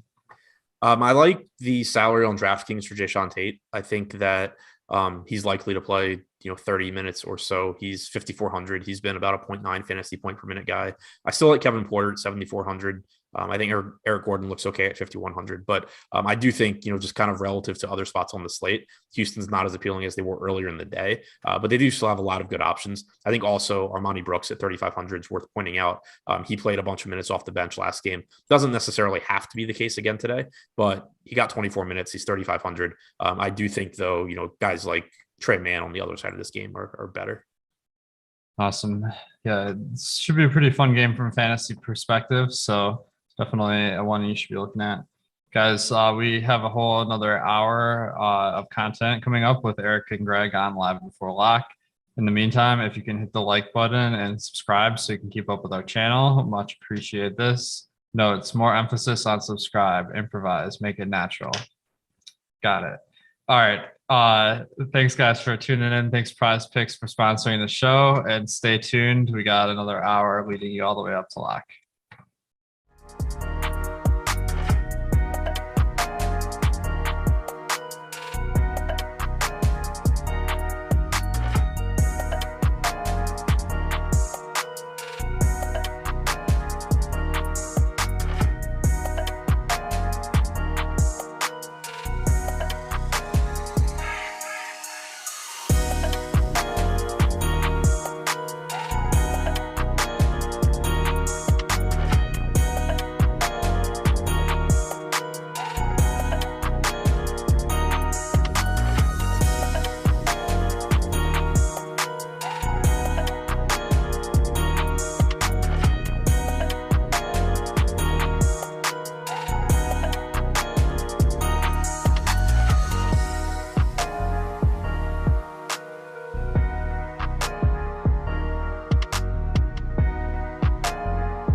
What's going on, everybody? Welcome to the NBA Live Before Lock show. We don't have time for any of these nice little intros. We're just going to get right down to it. I'm Eric Lindquist.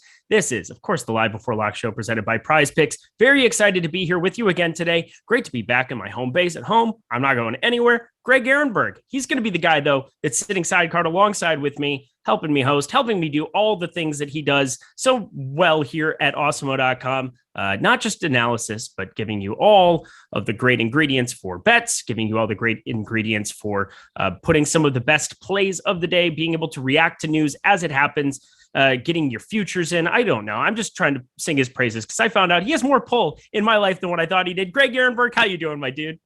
Oh, I am doing just fine. And yeah, we've got an interesting NBA slate. And I don't know about you, but Jimmy Butler was just ruled out, I don't know, 10 minutes ago towards the tail end of the last show. And I was assuming he was going to play. So his butt still hurts. There's a lot of lineup changing that needs to be done. It's a nice way of putting that. Thank you for that. Lots of lineup changing. I don't want to play Duncan Robinson. Remind me 50 times during the show, Eric, don't play Duncan Robinson. Okay. All right. Well, that's going to be easy because I just ran my lineups and I hardly have any exposure to him. So okay, we good. Should be good. That's the point, though, is that he's going to be like the one low-owned piece out of Miami, and he's super shooting dependent and somebody that can spike an upside, and I hate him. I just hate him. But going back to like middle November, I missed like every one of his upside games there when he was sitting around 3K, and I'm still upset about that. So I'm not going to go chase that. We're not going to play Duncan Robinson at 1%. That's not going to be, well, he's going to be higher owned, so I'm probably not going to have to worry about him anyway. But yeah, let's just start right there. Let's just jump into this right now. We got the Jimmy Butler news. I know we're all kind of trying to change a bunch here. Again, I had him in as well. That news hit, and it's like, oh God, I'm getting Max Strus. I'm getting Tyler Hero in bulk. I'm getting Dwayne Dedmon an outrageous amount, as is the field. Who are kind of the main beneficiaries that you're seeing, and how much Tyler Hero is too much Tyler Hero? Yeah, so I mean, these ancillary pieces, like you mentioned, Max Strus. Like, I'm not getting into guys like Gabe Vincent, Caleb Martin, or Max Strus. I think the minutes are going to kind of be spread out there. The other thing to consider too is we do have Jimmy Butler out, but Tyler Hero's returning. Tyler Hero's been out recently, so I mean, I think the main guys to get to here, at least in the backcourt, it's going to be Tyler Hero and Kyle Lowry. And just looking through the most recent run of projections we have here, Kyle Lowry doesn't look like he's going to be massively popular. We've got Lowry projected for 17% ownership on DK. On FanDuel, he's a lot more popular on FanDuel at 6,800 at 36%. Tyler Hero is going to be over 30% on both sites. Actually, the three most popular plays on FanDuel right now: Dwayne Dedmon, Tyler Hero, Kyle Lowry. I think all for good reason. Certainly all guys to get in cash games on DK as well. And I find it a little weird that Lowry is not really picking up ownership at all on DraftKings. I can't get Wowie to pull up, but I don't think I need Wowie to tell me that if Kyle Lowry is going to be low owned, that I want to play a lot of Kyle Lowry. I'm with you. There's going to be a lot of scoring, a lot of usage, a lot of assists to go around here in the lack of Jimmy Butler being there. And I'm just thinking Tyler and Bam Adebayo, of course. I mean, Bam Adebayo, I talked yesterday on the NBA Slate Starter podcast, which, of course, Rinpack's in there making fun of me for saying my dude right at the beginning of the show. Way to get in my dome and own some real estate with 84 minutes left to go, so I don't have to think about my dude. So, you know what? I'm going to just keep saying it in case anybody is playing that drinking game. My dude, my dude, my dude. Yeah, have fun. Enjoy that coma. But here we go. I like Kyle Lowry a ton. I like Tyler Hero a ton. That should be no surprise. We already got Tyler Hero up to 30.6%. I'd be surprised if that didn't get a little bit higher. He's been incredible. He leads the NBA in bench scoring here on the season. Well, he's going to probably be starting and play 36 minutes, and that makes him an outrageous play for me. So I'm going to have even more than that at the moment. But Kyle Lowry, if he's going to be sub 20%, give me a ton of that as well. Alrighty. So I was, because you said that you weren't able to pull up the numbers, but I have them in front of me with Jimmy Butler and Bam Adebayo off the court. Kyle Lowry has an oddly low usage rate at only 19.4%. However, his assist rate is so high when those guys are off the court that he's still scoring well over fantasy point per minute. So per 36 minutes, 40.46 DraftKings points for Kyle Lowry. Then Tyler Hero, you're looking at leading the team, 31.6% usage rate when Jimmy Butler and Bam Adebayo are off the court. So like I said, Kyle Lowry, he's going to be really popular on FanDuel at 6,800, and that's just too cheap of a price point. But on FanDuel, on DraftKings, though, just to reiterate, he's 7,600, a little more expensive. Once again, I still have him as a good points per dollar play at that price, but only project for 17% ownership right now on DraftKings. I don't need coffee. I'm just built this way. I was literally born this way. This is just how I am. Jay Lopez there. Can you play both in one lineup? I have no problem playing Kyle Lowry and Tyler Hero in the same lineup. How about you? Yeah, I have no issue with that at all. There's so much, and you could throw Dwayne Dedmon into that mix as well. There's so much playing time and shots that are up for grabs in the Miami offense.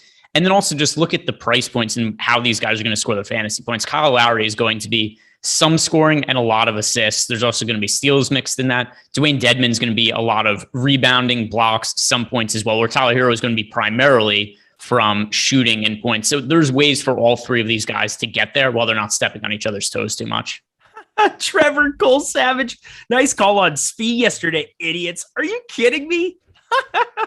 You know what? I'm not even going to time you out because you're so embarrassing. You're just an embarrassing person. Just think about what you're saying. Spee, 45% plus owned. Okay. If we're going to start nitpicking about a good play that just doesn't perform, you're going to have a tough sledding ahead of you in NBA DFS, but whatever. Let's just start going position by position because that's about all. We could talk about Svi. He sucked last night. It was terrible. What do you want me to do? But with that said, like if you played Svi in cash games where he was like 90% owned, it was pretty much indifferent. Didn't matter. It didn't matter. Like you had to play Svi in cash games yesterday. In tournaments, if you were going to be underweight to the field on him, fine. He was really popular, but I mean, he was still like, there's no way to look at the situation yesterday and going in be like, you should have projected Svi for 10 fantasy points. Yeah. I mean, I lost yesterday because I didn't have enough Alec Burks. I had more of the Derrick Rose side. Such is life. We move on to the next slate. Welcome to NBA DFS, where guess what? Some days you're going to lose. Some days we're going to absolutely crush. And we want to make more on those days that we absolutely crush. Oh my Lord. What is rubies? 300 rubies for a super chat. Is that what that is? No, it's rubles. It is rubles. Thank you. Yeah, it is a Russian currency from our guy Ilya N, who is asking us, do we bump out Nickeil Alexander-Walker or Herbert Jones if Josh Hart is ruled out? By the way, so no, hold on, Jordan Klein. That shirt color really brings out the gray in the wall. What? He's just trolling you so hard. That's the funniest comment I've ever seen. The great 1,000 likes to see the shirt also. So everybody hit the like button so we can see it. Okay, we don't even have to. I mean, all right, I'll say 1,000 likes. It's a cool shirt. It is. It looks like an awesome shirt, but Jordan Klein. I didn't even see. Did he text us? It's just what I am. No, it's in the chat. It's in the YouTube chat. Oh, that's too much. Just called you out on stream in front of all of your friends and family. my walls are blue also. That's what I thought. But anyway, what it is that he's colorblind. The two kind of match a little bit. They're not too far apart. So I think that shirt is blue. No. Yeah, the shirt is sky blue, and then the walls are teal blue. I don't know. I'm no good with colors. Well, those sounded accurate. So we're gonna get to it here. All right, to the card position. Now that we've covered shirts and walls in the Greg Ehrenberg department, let's start with some of the most popular plays here on the slate, like we normally do. Reggie Jackson, Eric Bledsoe. Wait, we didn't answer the super chat, by the way. Oh my God, yeah, I forgot. I was so excited about it, and then Jordan Klein murdered me. So, hi guys, do you bump up Nickeil Alexander-Walker or Herbert Jones if Josh Hart is ruled out? Yeah, I would, but I doubt that I'd probably get to much on this slate because the other value just stands out so much more for me on a point per dollar basis, median projection basis, every basis. How about you? So, I mean, obviously they both benefit, but Nickeil Alexander-Walker's minutes have been down recently, and let's see, what is his price point? Because he's not somebody I've really considered at all today. So Nickeil Alexander, actually 4,600 for him on DK. That would certainly be in play for me if there's no Josh Hart. 5,200 on FanDuel. Yeah, those are playable salaries. He's just somebody who's been out of sight, out of mind for me, so I haven't considered him. Herbert Jones, less so. But yeah, Nickeil Alexander-Walker would probably end up being in my player pool at 46 and 5,200.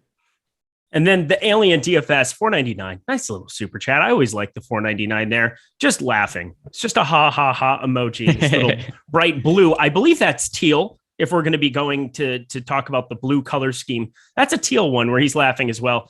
Dude, it's funny. And everybody thinks I'm cooked. Again, how many times do I need to be on streams till you realize that this is just the person that I am drinking water in the world? I don't really know what to tell you all. Whatever. All right. Let's talk some Clippers basketball. This is in the late night hammer, 10:30 p.m. Eastern time, 7:30 p.m. out here on the West Coast. We're looking at the Clippers being crazy chalky at the guard position with Reggie Jackson, your boy, Eric Bledsoe. How are we kind of handling this situation tonight, and how much are you getting in your current builds?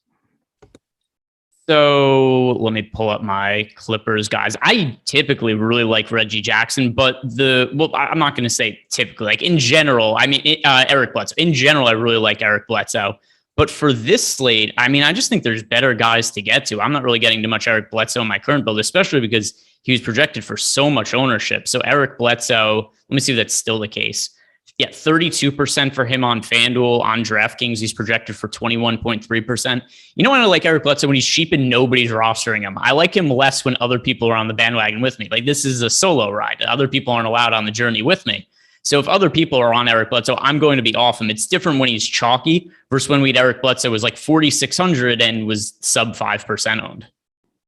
We got another super chat. Man, they're rolling in here on the front end of the show. Best power forward, 5,500 and under, DK single entry. Have Cole Anthony and Kevin Porter in a lineup already. That's great, Justin Bruce. In case that area is a difference with Wagner and Tate.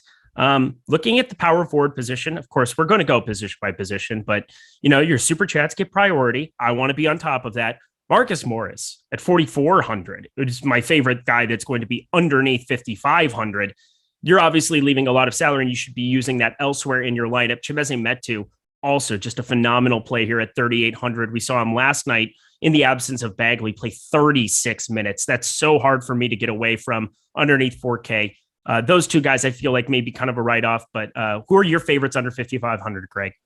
Let's see. So best power forward 50. So I assume he just means who under he's filling out the last spot in his lineup. And I assume that he needs to play somebody in power forward for 5,500 or less. Yeah. Yeah, I actually have that as Josh Hart right now, but that's 5,500 and under. So if everybody in that salary range, Josh Hart right at 5,500, I do have him project for the most fantasy points. Now, with that said, he could get ruled out. If he is not in, I actually have Jayshawn Tate projected for the next most fantasy points. Yeah, I think that's correct. 5,400 for him there. And I have no problem when you're talking about having two of those guys in your lineup. You have Kevin Porter and Wagner. I think that this speaks to the way that people, they kind of tend to want to spread it out a bunch. They don't want to have too many players from the same team unless it's phenomenal value. I see that in NFL a lot too, where people just want exposure to a little bit of everything in their lineup. And I'm not too concerned about playing those two together, about playing, any kind of guys that are going to have some overlap on the same team. Cole Anthony, Wagner, kind of a combination there. I don't really care. So happy to go to Josh Hart there. Happy to go to Jayshawn Tate, even alongside Kevin Porter in the same lineup. No problem. All right. The rest of... go ahead. By the way, also, because he just messaged us again. Did we ever find Jets World Super Chat, Jeff Williams? I did not. We had All Tyler there digging, finding it. If he wants to just fire the question up again, just fire it up. Send it to Greg, so then we can have it and we can be done with that. Yeah, message me in Discord because we looked back and we weren't able to find it. I scrolled through the YouTube chat and it was before I found it. We also have, by the way, just to follow up because B-Ball Man asked, how could I fade almost MVP Eric Bledsoe? It was borderline. It was borderline all-star and first ever player to be elected into Hall of Fame before his career ended. But it's really just because he's so popular today. And there's a lot of other plays I like in the mid-range. So he's not a priority for me. All right. And then Miami Mike 305. It's become like a customary thing for him to post a Jigsaw avatar $5 super chat. Thank you so much. Go ahead and throw some comments in if you want ever, but just don't make it like ha ha ha ha ha, because that'd be really creepy alongside Jigsaw. It's pretty great though. All right. The rest of the guard position. Yeah. Reggie Jackson. Happy to be getting to him over the field, even at 38.8% against Sacramento here. 6K, inflated role, so much usage available. He's somebody that was already playing big minutes here amongst some of these other guys who might see an increase in role, but I don't really care. I think the opportunity increase for him is substantial. Eric Bledsoe as well, 4,900 for him. I find it, you got to find ways to get different a little bit. I'm surprised that you're lower on your boy today. That feels sacrilegious, but I guess Hanukkah's beginning. You already have the good karma from that. Eric Bledsoe, 4,900. I'm probably going to be lower on as well. So I like to hear you say that as well. Kyle Lowry, we're both higher on than the field. Shai Gilgeous-Alexander, 8,300. I'm not getting to as much. That's kind of the next guy on the totem pole. What are you doing with him specifically in OKC on this slate? So you said SGA, right? SGA, yeah. SGA, I don't really think I'm getting to much of SGA. I mean, Same. So there's he's only like around 10% of my lineups right now. I know there's no Josh Giddey today, but once again, there's now so much value available to us on this slate where, Dwayne Dedmon's a really strong value play. Trey Mann, who I'm sure is going to be the next guy that you're going to ask me about, he becomes a really good value play with Josh Giddey out. I assume that he's going to pick up a lot of minutes. And it's not that hard to pay up for the most expensive guys. So with that in mind, other than like Tyler Hero and Kyle Lowry in the upper echelon of the mid-range, I'm getting to Giannis and Jokic without really too much of an issue. And that's something that kind of minimizes my need to roster somebody like SGA. Okay. That's where I'm at. I feel the same way about him. Then we've got this situation that's kind of in the mid-range on DK of ownership, 15.9% going towards Karis LeVert. Chris Duarte, 16.1%. I don't know who is going to start here, but we're going to have that news before we get to lock here because that starts right away, 7 p.m. Eastern time. That's Atlanta at Indiana. And whoever Indiana ends up having that starting lineup between McConnell or Duarte, and I'm assuming it's Duarte as well, I want to get to a bunch of them. Is there kind of a stance you're taking with these guys in the absence of Justin Holiday on Indiana today? So I am with you. I think that it's more likely to be Duarte. Although with that said, I mean, they had a really weird starting lineup last game. Mm-hmm. Miles Turner was out and they started TJ McConnell in place of Miles Turner and they just slid Domantas Sabonis over to center and he played most of his minutes at center. So I don't necessarily know that it's going to be Duarte or McConnell to just go out and are locked to play, 34 minutes or something like that. I still think that both of them are going to see increased minutes. And even whoever comes off the bench is going to play more. Now, just because of pricing, I think Duarte is the stronger option of the two. TJ McConnell is much more expensive. But I don't really look at Duarte as a guy who's like, oh, he's going to start and just play 36 minutes. Yeah, I probably don't think 36 minutes, but he's still a guy that I'm going to be getting to over top of the field here right now. I'm a mark for this dude. Oregon Duck, married into a Duck family. I want to be happy the rest of my life. So happy wife, happy life, play Chris Duarte. I think that that's going to be something I do. Great DFS analysis, of course, but he's 4K. I don't think you can really go too wrong going to him here. Who are some other guards here that you're kind of getting to? I'm playing primarily over on DraftKings today. I might add a couple FanDuel lineups here, a couple more, but who are some of the guards that you're getting to the most over top the field? Yeah. So once again, let me refresh the ownership page to make sure I'm looking at the most recent run of ownership. So the number one guy who I'm surprised is not more popular on DK, and that's not to say he isn't popular. I just thought he was going to be uber chalk today, is Trey Mann. He is 3,500 on DK, and on FanDuel, he's 4,800. So I guess 4,800 price point, I understand that more.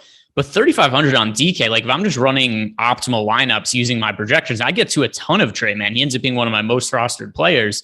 So I think that he should be looked at as not quite as good of a value play as Dwayne Dedmon for looking on the cheap end. But Trey Mann's my second favorite punt play on the slate, and I don't think the field is treating him as such. So I think Trey Mann is somebody who really makes a whole lot of sense with Josh Giddey out. And another guy, if I'm looking to take a flyer on somebody who's not in lineups at all, is Jerome James.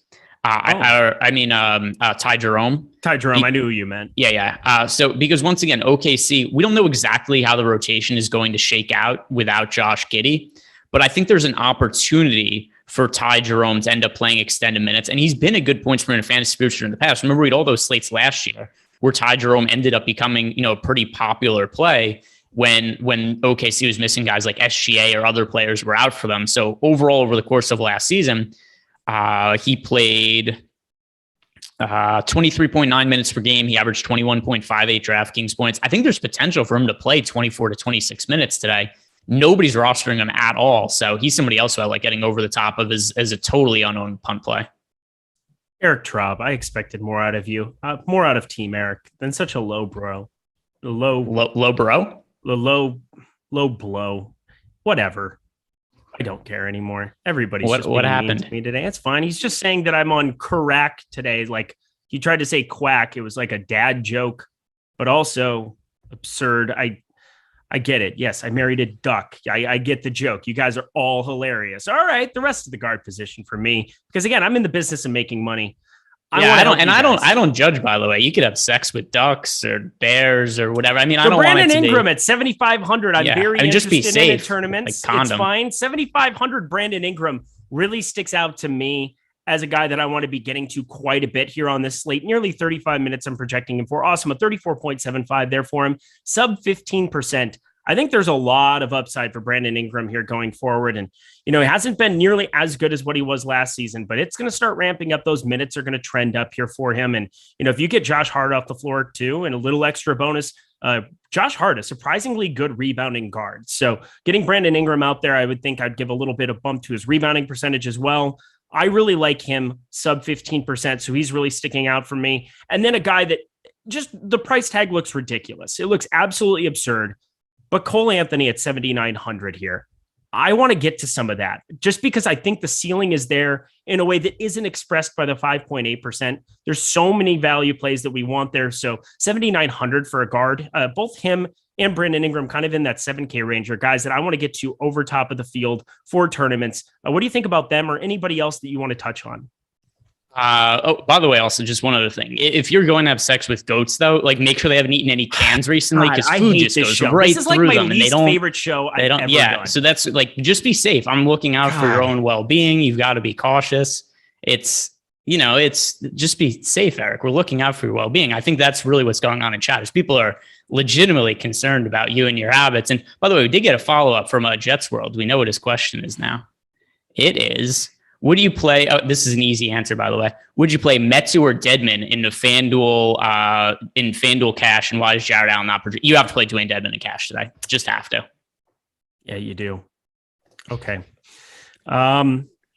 Whatever. Should we start doing reads? We should start doing reads. Awesemo plus tools and content for every DFS sport right now. $29.95 for the weekly pass. If you want to check out all the great content not provided by Greg Ehrenberg here, all the guys behind the scenes doing an amazing job. Sean's on. We've got Alex Baker, the boss man. We've got so many other amazing guys doing the projections that aren't Greg Ehrenberg. You definitely want to check those out. $29.95 here right now. And using promo code NBA Live, that's 25% off your first week of Awesemo Plus Platinum. Utilize that right now. Get behind the paywall and check out what we have for NBA, for NFL. NFL Showdown tomorrow, just an absolute goldmine. Some of these guys that are just putting up massive screenshots, every single week, whether it's Jordan Lockhart, whether it's Neil Orfield, whether it's Alex Baker, who had that massive New England defense in the captain spot night. I'm telling you, get behind the paywall and get that 25% off right now. And then a weekly package, $16.95 or $4.95 for the NBA Weekly Express package. Stop guessing, start winning. Join Awesemo Plus today, especially because the projections are not tinkered by one Greg Ehrenberg, who's just being mean to me today. So I have to be mean back. All right, let's go to the forward spot. Only you knew what I'm photoshopping on my phone now while we're doing the show. If you send something to Tyler, I swear to God. I swear to God. I already know. I can already see DuckTales in my mind that this is something that's going to happen. I hate all of you. This is just a miserable, miserable day. On the top end of forward, everybody. Here we go. Chimezie Metu, Marcus Morris. Two guys that I already liked coming into the slate. Well, Marcus Morris got a huge bump up in my projection simply because you're getting the removal of Paul George. You're getting the addition of extra usage that's available for everybody. Huge piece there at 4,400. Somebody that I want to get to. Fire up both of them. But who are some of the more popular power forwards that you're looking at getting to on this slate, or just at forward spot in general? Yeah, so I think we have to talk about Giannis here. Just 'cause there's so much value available to us on this slate that I'm not finding it difficult to get lineups where I have exposure to Giannis, exposure to Jokic. I have some lineups that even have both of them in, and it's just there are so many cheap plays that look good on this slate that it's not hard to pay up. So my most rostered power forward, you asked about power forward, correct? Yes, sir. Yeah, so my most rostered power forward right now is Giannis, and it's not that I haven't projected outrageously well points per dollar. I haven't projected for 57 fantasy points today. That still gets him into a ton of my lineups on DraftKings at 12,100 just because of how easy it is to pay up for guys today. Totally. We got a couple super chats. I tell you what, everybody just keeps super chatting. It's beautiful. This one's specifically awesome. Zach Anderson says, Eric, you're awesome. No, Zach Anderson, you're awesome. I appreciate you, especially because you're being nice to me and nobody else is. Here we go. James, hey, GPP, only building a few lineups. Why does Dedmon feel like a trap? He's 3,700 over on FanDuel for those who are following along at home. Is it only a trap if you're not overweight? So scared. Greg, put his fears at ease. Why is Dwayne Dedmon such a good play on this slate? Because he's the Svi Mykhailiuk of this slate. Yes, he really is. That bastard is going to bust. I'm just ready for it. Yeah, I mean, it's pretty simple. He's a really good points per minute fantasy producer. There's no Bam Adebayo for the Heat today. Jimmy Butler being out, it doesn't make that big of a difference, but whatever, a little bit more usage available to us. And looking at Dwayne Dedmon this year in his starts, I'll pull up his numbers. They haven't always been the best results, and there's been times where he's gotten in foul trouble, but he's so cheap and such a good points per minute fantasy producer that short of foul issues, he's probably going to have a pretty good game. The other thing to consider also, he's going up against the Cleveland Cavaliers, who play a really big team. So Miami's going to need Dedmon on the court to play really big minutes. And once again, the only way I really see that being stopped is with foul trouble. So last game, he played 26 minutes in his start. It was also a game that was kind of a blowout. He had 4 personal fouls. Whatever, he scored 16.5 fantasy points. It wasn't the best result, but that's not going to kill you at his current salary either. His other 2 starts this year, he scored 25 and 23 fantasy points, which is a pretty good result for his price point. And once again, in those games, the one he scored 23 fantasy points and he picked up 5,017 minutes and the game was a blowout. So he wasn't able to stick on the court. I think this is a game where Dedmon probably plays 30, 32 minutes. He scores a fantasy point per minute. So right there, you have to project him for right around 30 fantasy points. Another super chat. God, you guys are awesome today. I'm going to actually just let you keep going and making fun of me. Timothy Luawu Cabarro. So DeLon Wright and TLC are flat 3K on DK. Any interest from Aiden Queskin? Thank you so much for the super chat. What do you think about those two, Greg? All right. So he asked about DeLon and TLC. I don't have either of them in my player pool. I don't either. Cam Reddish being out isn't going to do it for me. It's just not. Cam Reddish doesn't replace enough minutes. This is not like Paul George getting ruled out. Not that that should go without saying, but That's kind of the logic. And I understand where you're coming at with it. Not this slate. A different slate, like a 3-gamer or, something of that regard where you don't have a zillion pieces of value. That's one thing. We have a zillion pieces of value. Don't go that thin. All right, the rest of the forward position here, as I said, I'm playing a little bit more over on DraftKings, so I'm focusing a lot of what I'm talking about over there. But there's a number of talking points here. We've got Domantas Sabonis now that Miles Turner's back. Not going to be nearly as appealing, 9,400 coming off of his absolutely nuts game. But the one guy that I'm getting to over the field here right now, Anthony Edwards. He's 8,600. It seems ridiculous, but he's 3%. We've seen some ridiculous ceilings. And I know that he had a rumbling this tumbly and everybody here from Minnesota. There's just kind of a lack of dudes there at the moment. But Anthony Edwards, I'm happy to get to a bunch of him at 8,600 here on DK just to get over the field. It's not that hard to get over the field. 15%, 5x the field right now of Anthony Edwards. What do you think about him or any other tournament plays that you're just taking stands with? I've played a ton of Anthony Edwards this year, but he's kind of gotten to a price point where it's a little steep for me. And then once again, I have to reiterate the same talking point. It's not that hard to get up to the Giannis's and the Jokic's of the world. And that's when we start to talk about it. I see him in the same vein as SGA. We talked about SGA, 15 minutes ago. That was before we learned other information about you. And the thing about SGA on this slate is I really tried to keep a straight face, but the thing with SGA on this slate, it's not that he's a bad points per dollar play in my projections. He's just not in my top projected lineups because of how much value there is on the cheap end. And Anthony Edwards is right in the same boat for me. If somebody was to say they're playing Anthony Edwards, I wouldn't say like, oh, you have to take him out of your lineup. But I would just say that I don't think the most optimal lineups today are going to include Anthony Edwards because of how much value there is and how easy it is to get up to the stars. We have another super chat, $5. I. Ellingson, thank you so much. Is that true about goats? Asking for a friend. Sure. I mean, here's the deal. If I say no, then how are you going to act on this information? So I'm going to say yes. I kind of felt bad for her, or I kind of felt bad for her. I kind of felt bad for the horse. Name that movie, Greg Ehrenberg. I do not know which movie it is. It's 40-Year-Old Virgin. Get with the times. Let's go. Okay. One of the classics. Come on now. Darius Bazley will play. We just got that news. So I don't have to make any adjustments here. I still think Trey Mann's a good play there. You had touched on him a little bit earlier.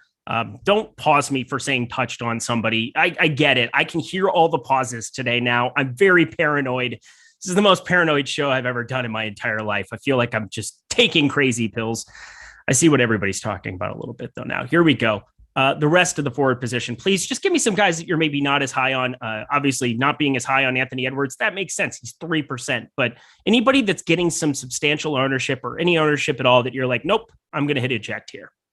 All right, let's see. I'm going to refresh the ownership. We just got to run 57 seconds ago. So that'll help find some of these guys. There aren't really forwards that are projected for a ton of ownership. Metsu's 25%. I don't think that's an issue. 22% for Marcus Morris. I don't think that's an issue. I'm overweight to Giannis. I don't have exposure to John Collins, really. He's projected for 15% ownership. That's a little much for me. Over on FanDuel, John Collins projected for 8% ownership. But I would say, the 15% ownership on John Collins, that feels like a weird number for me on DK. Do you agree with that? That's a weird number. He was the guy I had circled. I have 0%. I have 0. I legitimately don't have a share of John Collins in 64 lineups. So, yeah, I think at 14.7%, he's the guy that I just have no interest in. I don't understand why that's the case. It's not like we have Dedmon not there. It's not like Dedmon is totally playing today. He's not Dedmon. I'm thinking of Capella, of course. It's not like that's going to be something that we have to be concerned about. Clint Capella exists. Therefore, I don't want John Collins. I think that that's a pretty simple way of looking at it. It's also kind of in that mid-range, 6,900. Why don't we just go stars and scrubs on a stars and scrubs slate, especially when Greg Ehrenberg, we just got the news, Mann is starting. That is Trey Mann of OKC. I think you can fire him up at will now. Yep. I mean, it was already something I was doing anyway, but now I can't even say even more so. I was expecting he was starting. He's one of my favorite cheap plays on the slate. So yeah, Trey Mann, I don't think he's projected for nearly enough ownership. Can I ask a ballpark of how much you might be having today? Yeah. Well, I'm not done running my lineups yet, but I have him about right now in the run I'm doing, he's in between 70 and 80%. And it just kind of goes up and down a little bit. Okay. I got 64% in this last run as I'm crunching here on stream, and just thought I'd throw that out there. But of course, we've still got plenty of time, 26 minutes here. We're going to keep going through the forward position here. I'm looking at some studs maybe to get to, but it's not really that necessary. We got Kristaps Porzingis will play. So, I mean, he's a guy that I'm going to sprinkle into some lineups. We know the kind of upside that can exist, hasn't always existed here for him of recent, but somebody that I'm happy to be getting there. I'm not going to be getting to any Jason Tatum on the top end. Maybe I need to reconsider. We know what the ceiling is there, but Jaylen Brown being active and being back in the fray, they said there's a 32 minutes limit, but 32 minutes is a lot for Jason Tatum to pay off 10-3 alongside Jaylen Brown. So I'm probably not going to be doing it here unless you were to tell me otherwise. But what's kind of sticking out to you for some of these top end guys outside of Giannis on the top end of forward in general? Yeah, so there is no other pay up option I'm really getting to a significant amount of. If I had to play one guy who's a pay up option at forward who isn't Giannis, let's see. It would be Tatum. Tatum's the guy I have the next most exposure to. But once again, I'm looking at sub 10% Jason Tatum. He's really popular. Jaylen Brown's back in the mix, although he is restricted. I really think if you're paying up at forward or center, you just kind of go all the way up to Jokic or Giannis. I don't really think it's super necessary to get to any of these guys, at least not at a high rate. Obviously, if you have 5 to 10% of them, no issue. But I mean, the other thing too, there's so much value on this slate. Giannis still only projected for 16% ownership on DK. Jokic projected for 19% ownership. Then over on FanDuel, Giannis projected a little bit higher at 36%, but Jokic still is sub 20%. So especially on DK, I just don't think the ownership on these expensive guys is an issue. We have so many things to catch up on. I'm going to just go one by one here, Greg. We have Timothy Luwawu-Cabarrot is in the starting lineup for the Atlanta Hawks, which stems from the super chat. Aiden Queskin again, $5 once more. TLC starting Fuck chat. There we go. That's fair enough. What do you think about that initially? So I assume he's min price. He's obviously 3K, sure enough. Yeah. So 3K for Timothy Luwawu-Cabarrot. Let's see. What has he done this year in terms of points per minute production? If memory serves correct, he's not a good points per minute fantasy producer. He's barely played this year. So that's not tell us right anything. Now. 0.88 is more indicative of his time with Brooklyn, but somebody that it's not even. Last year he played 18 minutes per game and scored 12.59 DraftKings points. That's not very good. No. So this year, whatever, his production looks better this year, but he's only playing 3.8 minutes per game. So we're talking about a guy who's coming in garbage time against backups and just going, balls to the wall for 4 minutes to try to get a rotation spot at some point. So TLC, if it's a situation where he's projected for less than 1% ownership, whatever, having him in a few lineups is no big deal, but I'm not going to make it a priority to play Timothy Luwawu-Cabarrot. He's starting. He's 3K. He could play 25 minutes in this spot. 26. I'm going to have a little bit. I don't think I'm going to say have 0. He's starting. It's really hard not to say that a 3K starter in any capacity isn't somebody to take some shots on. So I'm probably going to take the other side of that. I'll have a little bit here. We have Gabriel Mendoza Jr. Last 4,100, Okoro or Okiki at small forward. So Okoro or Okiki for you. That's a fun kind of close to alliteration type thing. Either. I'm not rostering Isaac Okoro or Chuma Okiki today. Are you? No, I have neither. But I guess if we have to pick one, I'm going to go to Okoro for the massive amount of minutes that he can play, as opposed to Okiki out of Auburn, playing there for Orlando, not nearly as enticing for me whatsoever. So just take that for what it is. We have Jordan Klein. Jordan Klein, he's a member for 9 months here at Awesemo. I wonder what he does here. I don't know. Brandon Boston, the Cam Thomas of tonight's slate. No, absolutely not. And EIP. We'll have to ask Jordan Klein, the master. By the way, how many fantasy points did Cam Thomas finish with? Did he even score 19 after something? Yeah, he had under 20. He's just dramatic. It's whatever. Just be dramatic, Jordan Klein. It's fine. See you Friday, buddy. Eli P. Eric is the man. Of course I am. Thank you so much, my guy. Thanks for all the info, you guys. We following the Metu Chalk? I sure am. He's 3,800 and he's going to play 28, 30 minutes. He played over that yesterday. I'm happy to get to a ton of him. How about you, Greg? Yeah. So when the Kings first made a coaching change, I was pretty concerned about okay, what is going to happen with Metu and his minutes? And he was a DNP coach's decision the first game that they made the coaching change. However, he's worked his way back into the starting lineup. He's playing big minutes, and you have to consider Marvin Bagley's out tonight. Harrison Barnes is out tonight. Mo Harkless is questionable, and I tend to think he's not going to end up playing today. There's a whole lot of minutes to go around the front court. Metu's been a good points per fantasy producer this year. He's cheap. So, yeah, I think Metu is a good chalk play today. Agreed. He's really, really good chalk. And I have over 50% of him. I think you should too. Something else that I think you should all do is you should all join Prize Picks. Head over there, sign up now. They have a great app. They have an amazing interface. It looks so clean online as well. Go to prizepicks.com. Check it out. Daily prop-based contests in every sport you could possibly imagine. There's disc golf and CSGO, for the love of God, that can be listed sometimes. If you are sharp in either of those areas, fire it up. It is so easy to play. No sharks, optimizers, mass entries. This is player props that we are dealing with. We have 5-player lineups that you can build up to 5-player parlays to up to 10x your entry fee.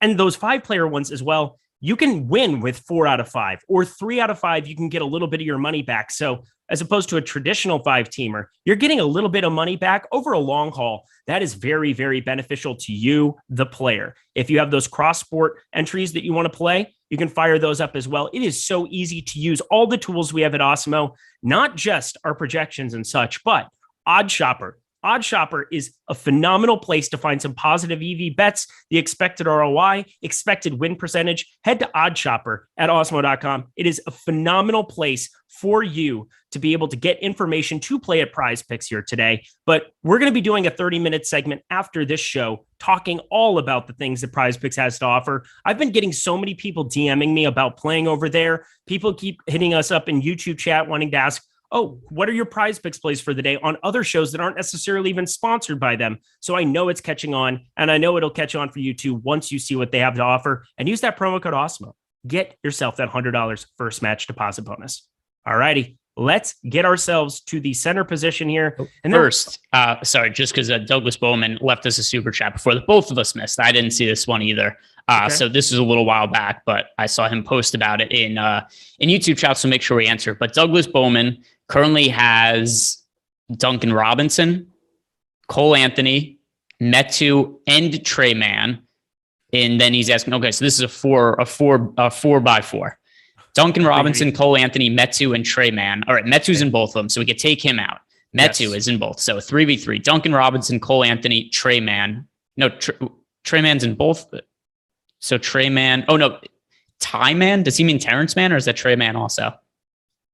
I don't know. I didn't even see the super chat. I apologize. Okay. So I've been very on top of the super chat game today.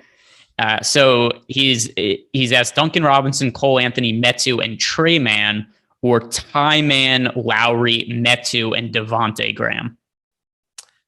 I liked Graham a lot coming into this slate. I don't like Graham at all anymore, even if you get Josh Hart ruled out. I just think there's better ways to go. Devontae Graham's at 4,600 or 4,800. It was like a really low tag that existed over on DK for him today. I took a hard look at him, and I just don't want to do it. I just don't want to. I don't think we have to here. I'm not super high on Eric Bledsoe, but I'd rather play Eric Bledsoe for a little bit more. I'd rather find some other ways to go. I like Trey Mann. I like Metu. I like the other pieces of that lineup, but Devontae Graham probably going to be the X, so the other one for me. How about you? Yeah, Duncan Robinson, Cole Anthony, Metu, and Trey Mann for me as well. Love that. By the way, the other one was Terrence Mann, not Trey Mann. He got updated. Okay, thank you. And yeah, I like Cole Anthony a lot for tournaments. We're talking about guys at the 7K range that have massive ceilings. I'm taking a lot more shots than normal just because you're getting such low ownership.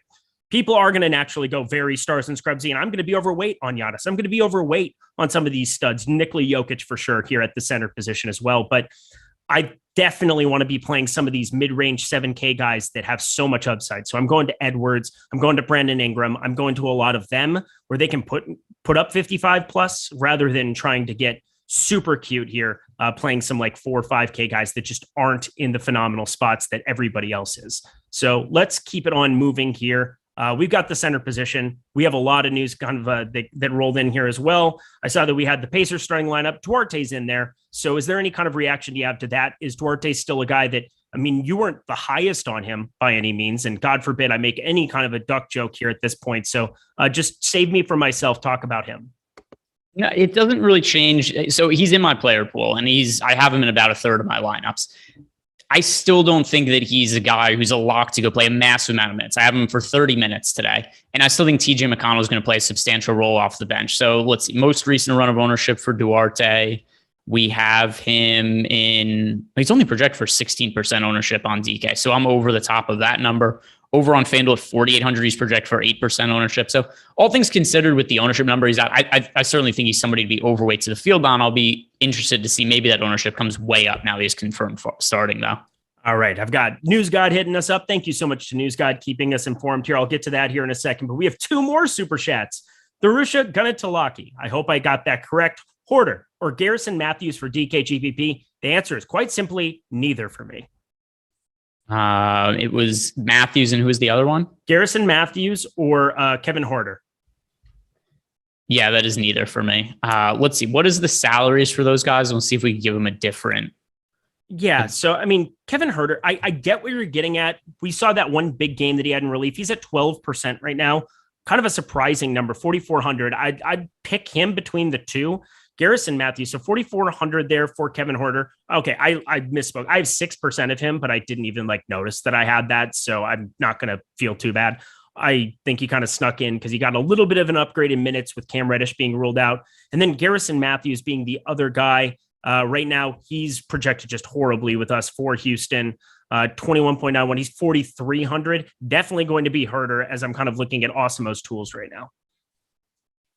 It has to be between the two. It's Huerter for me. I have him projected better, but if you have a couple $100 extra to spend, I'd rather get to Terrence Mann or Luke Kennard than Kevin Huerter. Oh, baby. We just got 4 super chats. You ready?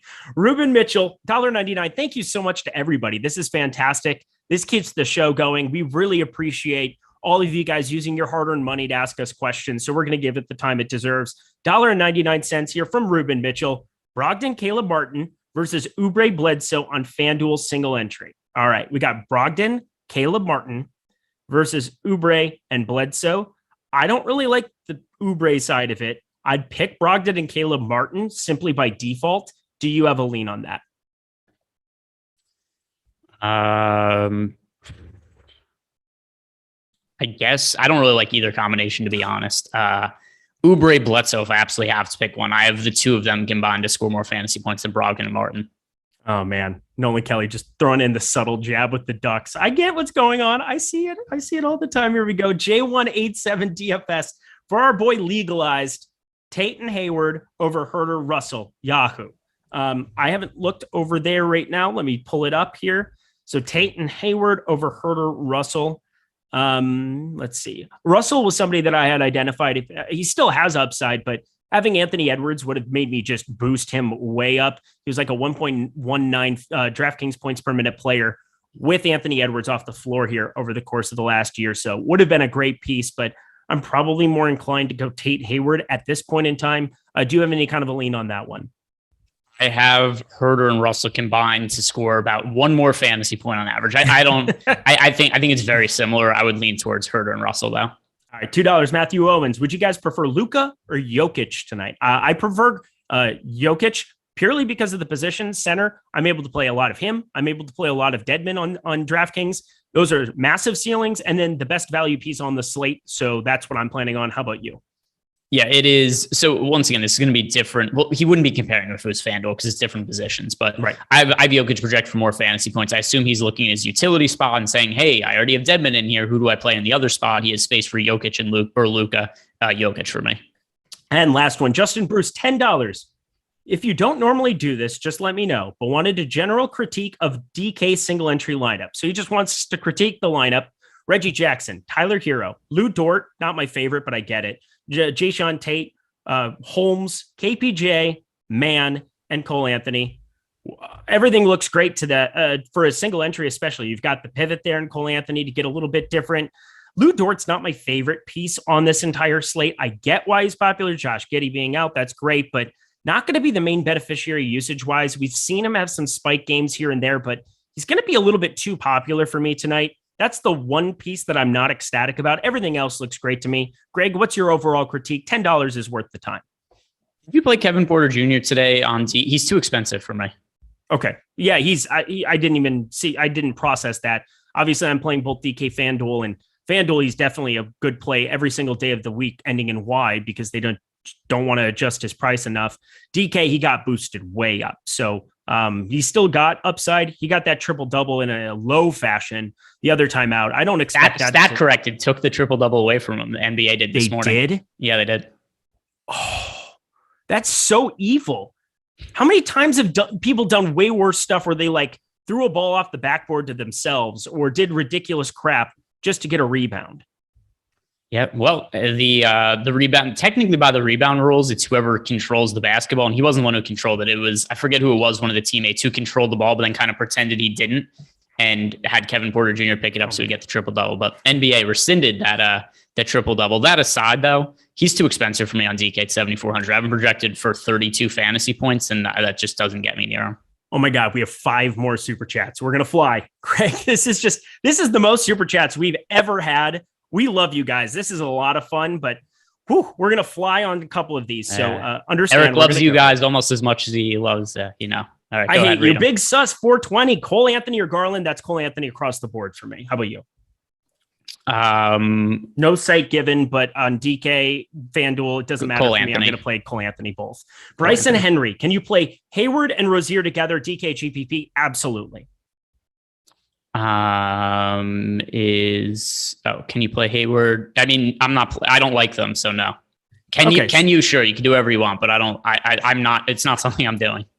Hashtag advice. Douglas Bowman, is Brunson underpriced tonight? 5K seems low. Brunson is kind of an intriguing guy. Let me find. I know that I added him back in because I didn't know if he was going to play tonight. I have 8% of him. That's exactly what he's projected at right now. So I have at the field. How about you, Jalen Brunson at all? Yeah, I mean, I haven't projected for about 27.5 fantasy points, which that's pretty reasonable at his salary. There are better plays on the slate, but once again, as a contrarian option, I think that there's definite upside there. Even with Luka in the lineup, we've seen him get there at times. Now, the last couple of games have not gone his way, but he's also been a little bit banged up. So only played 11 minutes 2 games ago, 22 minutes last game. It's not to say he's the safest play in the world, but there's certainly upside there. Last time we saw, just a couple weeks ago, we scored 30 fantasy points with Luka in the lineup. So I think it's viable. All right, I'm refreshing everything. I'm going to do this. All right, we got more super chats. Cowboy Smith X, a couple loonies there, $6.99 there. Who was last night's best contrarian play on DK? I thought it was Derrick Rose. He was. But he wasn't. It was Derrick Rose for contrarian options. Well, then I'm proud of myself because I beat the drum for him yesterday, but I still lost because Alec Burks still just murdered him out of the water, but whatever. And then we got Jordan Law. Oh, and who are your favorite contrarian picks for tonight's slate? I talked about, Brandon Ingram at 15% isn't contrarian, but Cole Anthony and Anthony Edwards sure are. And I'm nearly 20% of all 3 of those. Greg, who are some of your contrarian guys? We'll say sub 10%. Yeah, sub 10%. I'm going to say all right. So I'm gonna go even lower than that. Ty Jerome is in 10% of my lineups. He's 0.1% owned. That's my answer. Ty Jerome. God, is that beautiful? Oh my God. That honestly, that's like the most contrarian play anybody's recommended on this show, period. Probably ever. So I love that. Ty Jerome, you just recommended a dude sub 1%. So I absolutely love that call. I would, if that works out for everybody, props are in store for Greg Ehrenberg, no doubt about it. Jordan Lockhart, a $50 spot. Just throwing it here into the middle. Thanks, gents. Greg, nice shirt. I guess that means he wants to see the Nirvana shirt now. I believe that's what it is, right? That is so sick. There we go. I know people like my t-shirts. Yes, it beautiful. Is. Yeah. There we go. It's not as, by the way, it's more of a popping blue than the colors on my walls here, but my walls it's most certainly blue, contrary to whatever that colorblind Jordan Klein is. That's the reason he's not producing the show right now. We need a producer who can see colors. All right. Skewel Moore, $4.99 twice. First one was the one we'll get to. Second one was, and I appreciate you guys. So an appreciation post following his question, Cole Anthony or Hero GPP. I like Tyler Hero way more than Cole Anthony, but I still like Cole Anthony for tournaments. They're just 2 completely different plays to me. Yeah, it is. It is Hero for me.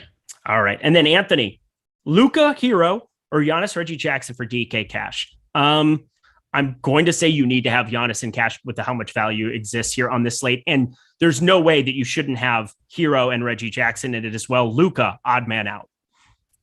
Yeah, if it is possible, which the slate starts in 6 minutes, so maybe it isn't, but Hero and Reggie Jackson, I think, are must plays in cash games today. And I think you could get away from Giannis, but I'd still prefer to play him than not play him. Oh my God. Timothy Luwawu-Cabarrot, I need you to not be completely terrible at life. That's what I'm starting to learn about my lineups. And I know you are not about that at all. He's in 5% of my lineups. He's in 29% of mine. And it's not a guy that I remotely thought that I was going to be playing today. So I don't feel very comfortable about that. Chai Jerome, 31%. Greg, we're going to have an absolute party today if that works out. I like how you have 3x the amount of Ty Jerome I have now. Yeah, I had to absolutely just say, you know what, screw it, because you've been so mean. So if this works out, great. If it doesn't, I'm going to lose more money because of your call than I am. So there we go. Looking at Mike, we've got News God there. Two things: Isaiah Roby, Paul Watson, and Teo Maledon are going to be in the rotation tonight. Oh baby, that's not something I like seeing here at 3:45 p.m. with how much 5 minutes here before lock, with how much Trey Mann I have. Does Isaiah Roby, Paul Watson, and Teo Maledon Maledon, I suppose we got to say it that way, being in the rotation going to affect anything you're doing with Trey Mann? No, I was assuming all of them are going to be in the rotation anyway. Okay. Maybe a little bit less minutes upside for Ty Jerome. I don't think you should have 31% of them, but I'm still going to have 10% of Ty Jerome.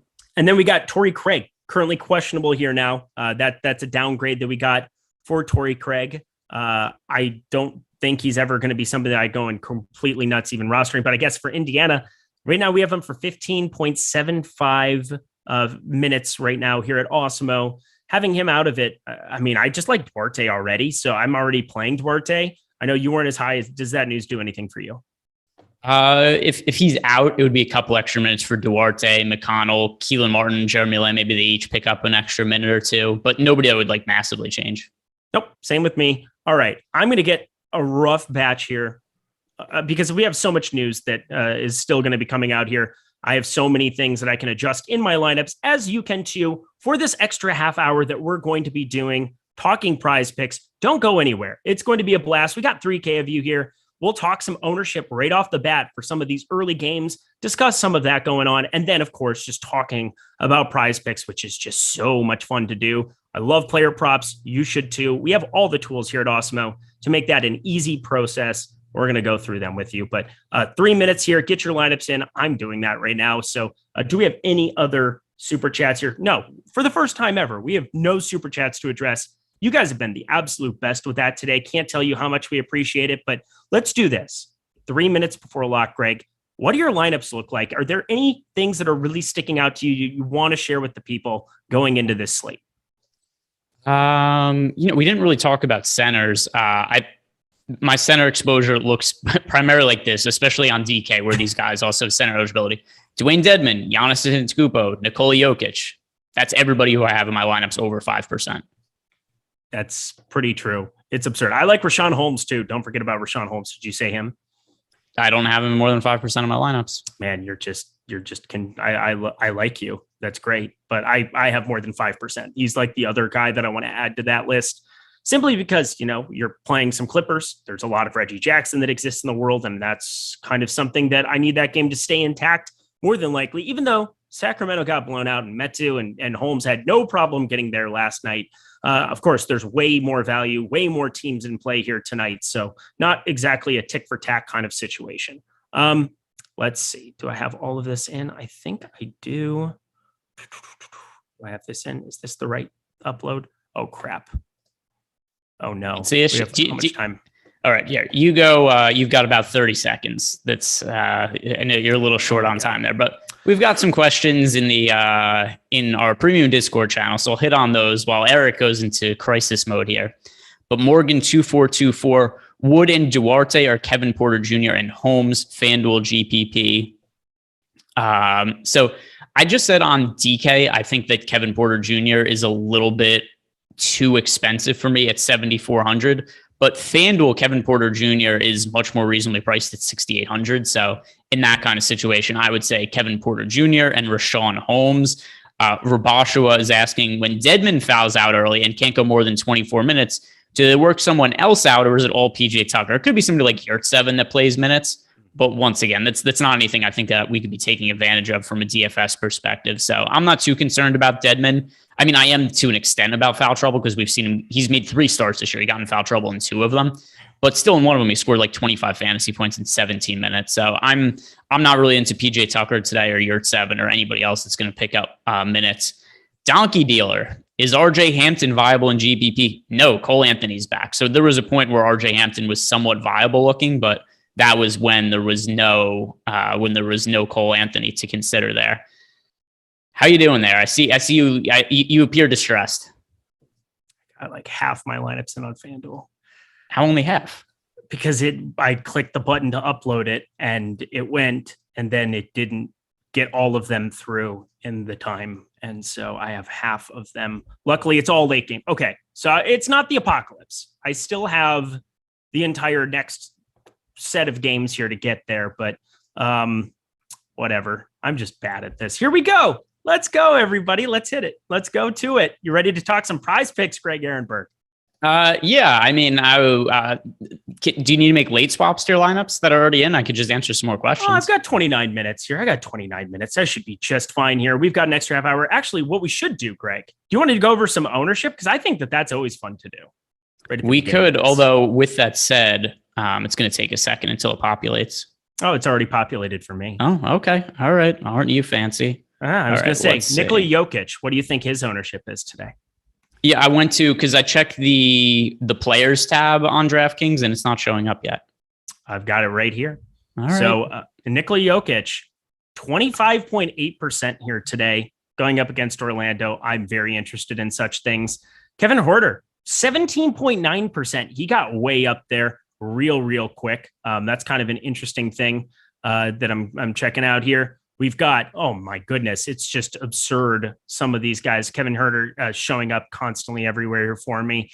Miles Turner sub 2%. Okay, that's weird. This is like going backwards for me. Jared Vanderbilt, not even there. Trae Young, 6.4%. Domantas Sabonis sub 5%. I don't even completely hate that, although it's not really a play today. Karis LeVert, 11.2% into $15 over on DK. Malcolm Brogdon, 9.9%. A lot of those Indiana guys, not nearly as popular as what we were projecting there. Part of that is just so much value that's going to exist here on this slate. But what is kind of sticking out to you amongst some of this ownership? Is it populated for you now? Let's see. Are you looking at the players tab? I'm looking not at the players tab. No, I'm looking at the individual stuff that I'm able to download and put onto it. Chris Duarte, 12.6%. It has like the players populating in my sheet. Oh, got you. I mean, I think it's easy to just look at the player. I would say it usually is easiest just to look at the players tab, but yeah. I'm always trying to figure out, because if you can see like what position somebody's rostering a bunch of things, there's only specific positions for like a shooting guard only player. You can only play him at shooting guard, only play him at guard, only play him at utility. And you can kind of see when you're late swapping as you go across exactly how much you could, or how much players, like you can basically get a little bit more specific with what their ownership is going to be. If you can kind of like factor in how owned somebody is on the front end, it's generally more applicable on a slate like this, where there's one game that's just blaring at the very end, where you have all this Clippers value. You can basically figure out exactly what that Clippers ownership is going to look like. Yeah. And once again, though, I like using that players tab on DraftKings when it's actually working, because they have that feature now. When you're looking at the standings, there's standings, entries, players, and you can just click on the players tab and you could sort it by current fantasy points. You could sort it by ownership, but not when the players haven't populated there. By the way, which game should I put on my second screen here? Oh, so that's always a fun question, because we like to be able to talk about it while it's going on. I think we got to be on Jokic watch. We're both way over the field on Jokic.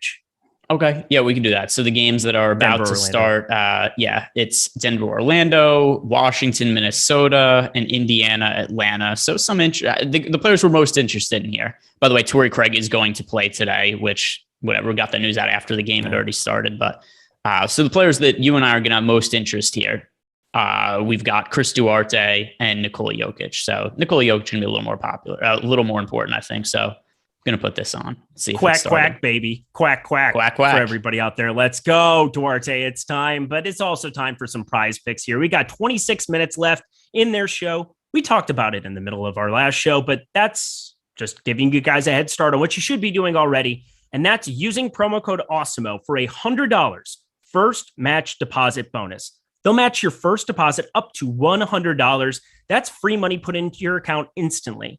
This is prize picks where you're able to play 2, 3, 4, or 5 players in a multitude of sports. And for this show, Greg and I always like to get a little bit fancy. We like to go to some of the other sports that we cover here at Awesemo, as well as just NBA. That's part of the fun, is that we're able to add college football in if we want, NHL, PGA, MMA, soccer, tennis. I mean, they have women's college basketball available. They have so many different video games that you can basically go and bet on as well.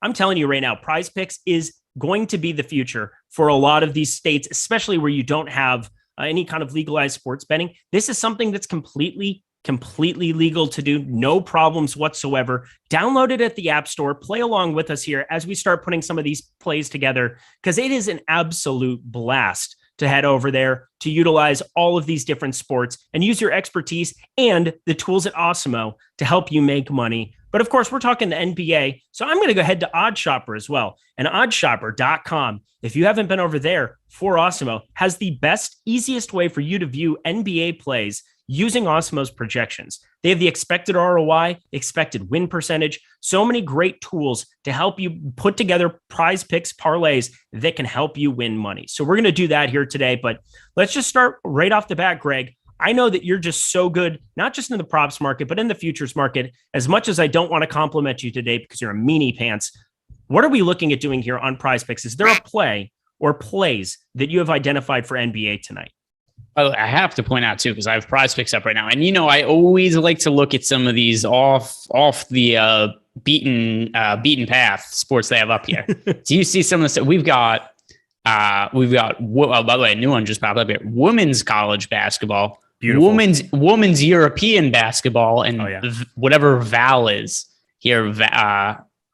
What is Val? I don't know what Val is. I mean, I know like CSGO, they always have CSGO. They have disc golf posted from time to time. I know that Ben Rossa gave me a disc golf pick one time when we were doing Prize Picks, and my head exploded. I didn't really know what to do with myself, but that's the kind of guy that Ben Rossa is. If there's an edge to identify, the man will do it. So check out all of his college football, college basketball content. Crushing the game. I do a lot of golf with him. We have a little bit of a PGA offseason, but we do actually have one more tournament, the Hero World Challenge, but there's only like 30 dudes playing, so I'm not going to play it this week. But back to NBA here. Is there a Prize Picks the play that you've identified for today? So let's look at some of the chalk plays and just look at some of those players individually. So from the later games, let's take a look at some of the Clippers guys. I'm kind of curious to see where. All right, not there. So never mind. Also, it's Valorant. I literally don't know what Valorant is. No, that's. Am I behind the times? What is Valorant? That's an old wooden ship used in the olden days, right? This is why we pay you the big bucks, Greg Ehrenberg. Yeah, it's similar to CS:GO, is what we're hearing from Tyler Zander. Actually, no, we're not hearing it. We're reading it in the chat here. Tyler Zander, shout out him. Best producer in the game, named Tyler Zander, bar none. Looks like he got a new haircut. I can see it underneath the hair. Did you get a new haircut? Oh, no. Oh, yeah. His hair's usually real long. Oh, no, it is a new haircut. Yeah. He got the shot. He got like he's doing like what the cool kids do. It's like the short on the side, really long on top. It looks good, kid. Looks good. You look like a professional gamer today. Yeah. All right. Well, with that in mind, Valorant, this is a Riot Games competitive 5v5 character-based tactical FPS where precise gunplay meets unique agent abilities. And then you click on this to learn more about Valorant, and it's a stylish cast. I got nothing. Let's talk NBA. I got something for NBA for you. What my favorite props to go to are, Greg. You know what I'm going to talk about? Women's European basketball. I'm absolutely not going to. I'm going to be talking free throws made. LaMelo Ball is at 2. We're talking LaMelo Ball, a guy that has been complaining. This is kind of a squeaky wheel narrative, if anything. Right now, LaMelo Ball has not been getting calls going his way. He's been talking about the officiating. I bet a lot of you saw that clip about him complaining about the way that some of the guys were reffing there for him. Maybe that'll have the referees get a little bit tighter on him here, but 10-4 for him there over on DraftKings. Not a guy that I'm getting to really in DFS, but he's been getting to the line here at a pretty decent clip. 6 free throws, 3, 3, 4. But for the season, free throw shooting, an 83%. No, he's an 89% free throw shooter here on the season. 2 free throws made. You get him fouled going to the basket here twice in this spot up against Milwaukee. I expect them to be playing at a pretty high pace in this game. Largest total on the slate at 231 plus. I mean, that is a serious pace for the year 2021, coming off of them cracking down on some of these calls. But LaMelo Ball, 2 free throws made. I am in love with that prop. How about you? No, you're the free throw guy, so I have baby. to. Yeah, I just if you like it, I like it too. I just any Eric free throw takes, I'm on board with. So I'm all about it. Yeah, in a high paced game, we're going to see more points, more opportunity to get to the line. Sign me up for some LaMelo Ball. 2. It's just too low. It's too low of a number. I don't want to say it's a no brainer to play it, regardless of the outcome. That's what we're talking about, getting some value. But Greg, give me your favorite Prize Picks NBA play for the day. My absolute favorite. I'm looking at some of these Deadman props, but he's projected so highly there. We've seen some of these situations where guys have gotten ruled out, and you've thought like, oh, okay, it makes sense to get to him. Like I remember the last time that Bam Adebayo was out, Deadman had an over/under was like 17.5 fantasy points over on Prize Picks. They've gone ahead and done their due diligence. He has 28 is his over/under. I think that's about efficient. Same Kyle Lowry, 40, Tyler Hero, 39. I have a slight lean towards the over on Hero and Kyle Lowry for fantasy points, but nothing that I feel super confident about there. I would say Terry Rozier for under 34 fantasy points. We got a super chat about Terry Rozier earlier, and I just haven't played him really at all this year. And he's gotten to be a little bit more expensive now on FanDuel and DraftKings. 34 fantasy points is pretty well above where I have him projected. So I'll take the under 34 for Terry Rozier. All right. I don't mind that at all. Terry Rozier, that price has started to climb up. But yeah, looking at fantasy score, I mean, obviously it's independent of looking at any salary. That's kind of a nice little part of playing on Prize Picks too. You don't have to worry about salary-based implications. You're not playing peer-to-peer. You are playing up against Prize Picks. And I think that is a very sharp take. I do like the under of that as well, even though this is a game that I just got done talking about all the reasons that we're expecting it to play up in pace. But again, a 2 free throw prop is a lot different than looking at 34 fantasy points for Terry Rozier. So I'm probably in line with you there as well.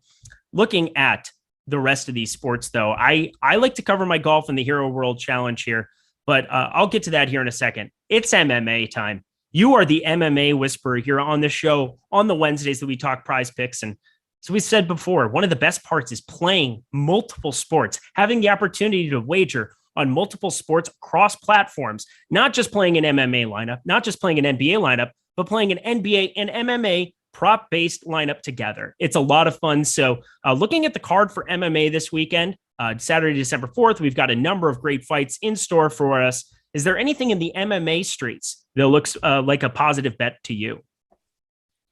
Yeah, let me pull it up. I haven't really looked too much at this weekend's UFC slate right now, so I'm just kind of eyeballing some of the fights. I really like the main event, Jose Aldo versus Rob Font. That should be really fun and entertaining. Brad Riddell and Rafael Fiziev. I think that should be a really good fight. Let's see. What do we have on Prize Picks for fantasy score? Let's see. Alonzo Menafield versus William Knight. I like the under 87.5 fantasy points for Alonzo Menafield. That's a number that's really relying on a first round finish. Menafield has massive power, but he's a really low output striker and he has like a round and a half of cardio. So if he doesn't get a first round finish, he's going to be under that 87.5 fantasy point score in all likelihood. Also, if you look at Alonzo Menafield, the odds of that fight going over a round and a half is minus 150. The odds of it starting round 2, minus 225. So under 87.5 fantasy points for Alonzo Menafield is what I feel best about. I just got word too that there's a phenomenal promotion going on with Prize Picks today regarding Trey Young. Did that game? Yeah, it already started. So I hope you guys were able to get some Trey Young into your life because I think they were giving $3 back if you used him in any kind of a play. So, I mean, it'd be a $5 floor for the play. That's basically $3 getting put in your pocket. So if you're able to get into some second half lines, perhaps with Trey Young, that might be a beneficial deal. I know that they'll start posting some second half lines here on Prize Picks. Again, they're updating it constantly. They have the NBA first half stuff for the games that are coming up here, but I know that the second half lines will get posted. So stay tuned to that. Maybe get some Trey Young in your life over there as well. But I just love hearing you cover the MMA. I think you're a really sharp guy when it comes to that. I've enjoyed seeing you on a lot of shows that you've done with Pete Rogers. Again, here I am complimenting you. This is the worst. You're mean, though. I love your humanitarian work with animals. I like mostly that, but I enjoy doing shows with you, and I think that you're a fantastic and generous host. I got nothing for you. You're such a dick. Victor Hovland, 7.5 for a final finishing place. I'm going to be taking less than that for the Hero World Challenge. This guy is just the ultimate ball striker here, but we're looking at a very condensed field. Rory McIlroy, Colin Morikawa, Justin Thomas, Andrew Schauffele, Jordan Spieth, Bryson DeChambeau. I don't really have super strong leans there for any of those guys, but I definitely like Victor Hovland to finish higher than 7th here in this spot, amongst this field. It's just a different class of a field than what we've seen from Victor Hovland in a number of these spots. So I think he finishes worse than 7th. So fire that up for the Hero World Challenge as well. The putter just isn't looking that good to me. I'm going to be going elsewhere with them there. God, they have fairways hit is something that you can utilize. There are some amazing props that we can utilize for PGA. I might have to hop in the PGA Discord. We don't have a live before lock here for PGA this week, but I'm more than happy to talk some golf as many times as I possibly can here. But check that out as well here. Going back to the NBA, let's check in on a couple of plays here at the moment. TLC 3-1-1 at 3K. That's not too painful whatsoever. That's a decent enough start. And he's out there chucking, just missed a 3-pointer. Trey Young just knocked one down here. Quist Duarte shooting foul. 0-0-0-0 with one personal foul. Quack, quack, seat back. That's not good for me. Quack, quack. So I have the Nuggets Magic game on my screen right now. And there's been, I think they're reviewing a clear path foul on Franz Wagner, but I'm not totally positive because I don't have the sound on, so I can't really tell what it is that they're saying here. But it looked like it was a pretty clear path foul at the midcourt, which would really help the Orlando Magic because they've scored 0 points so far, and they have not gotten very good shot attempts. So I'm feeling a little concerned about blowout, but it's early. Cat 0 for 5 from the field.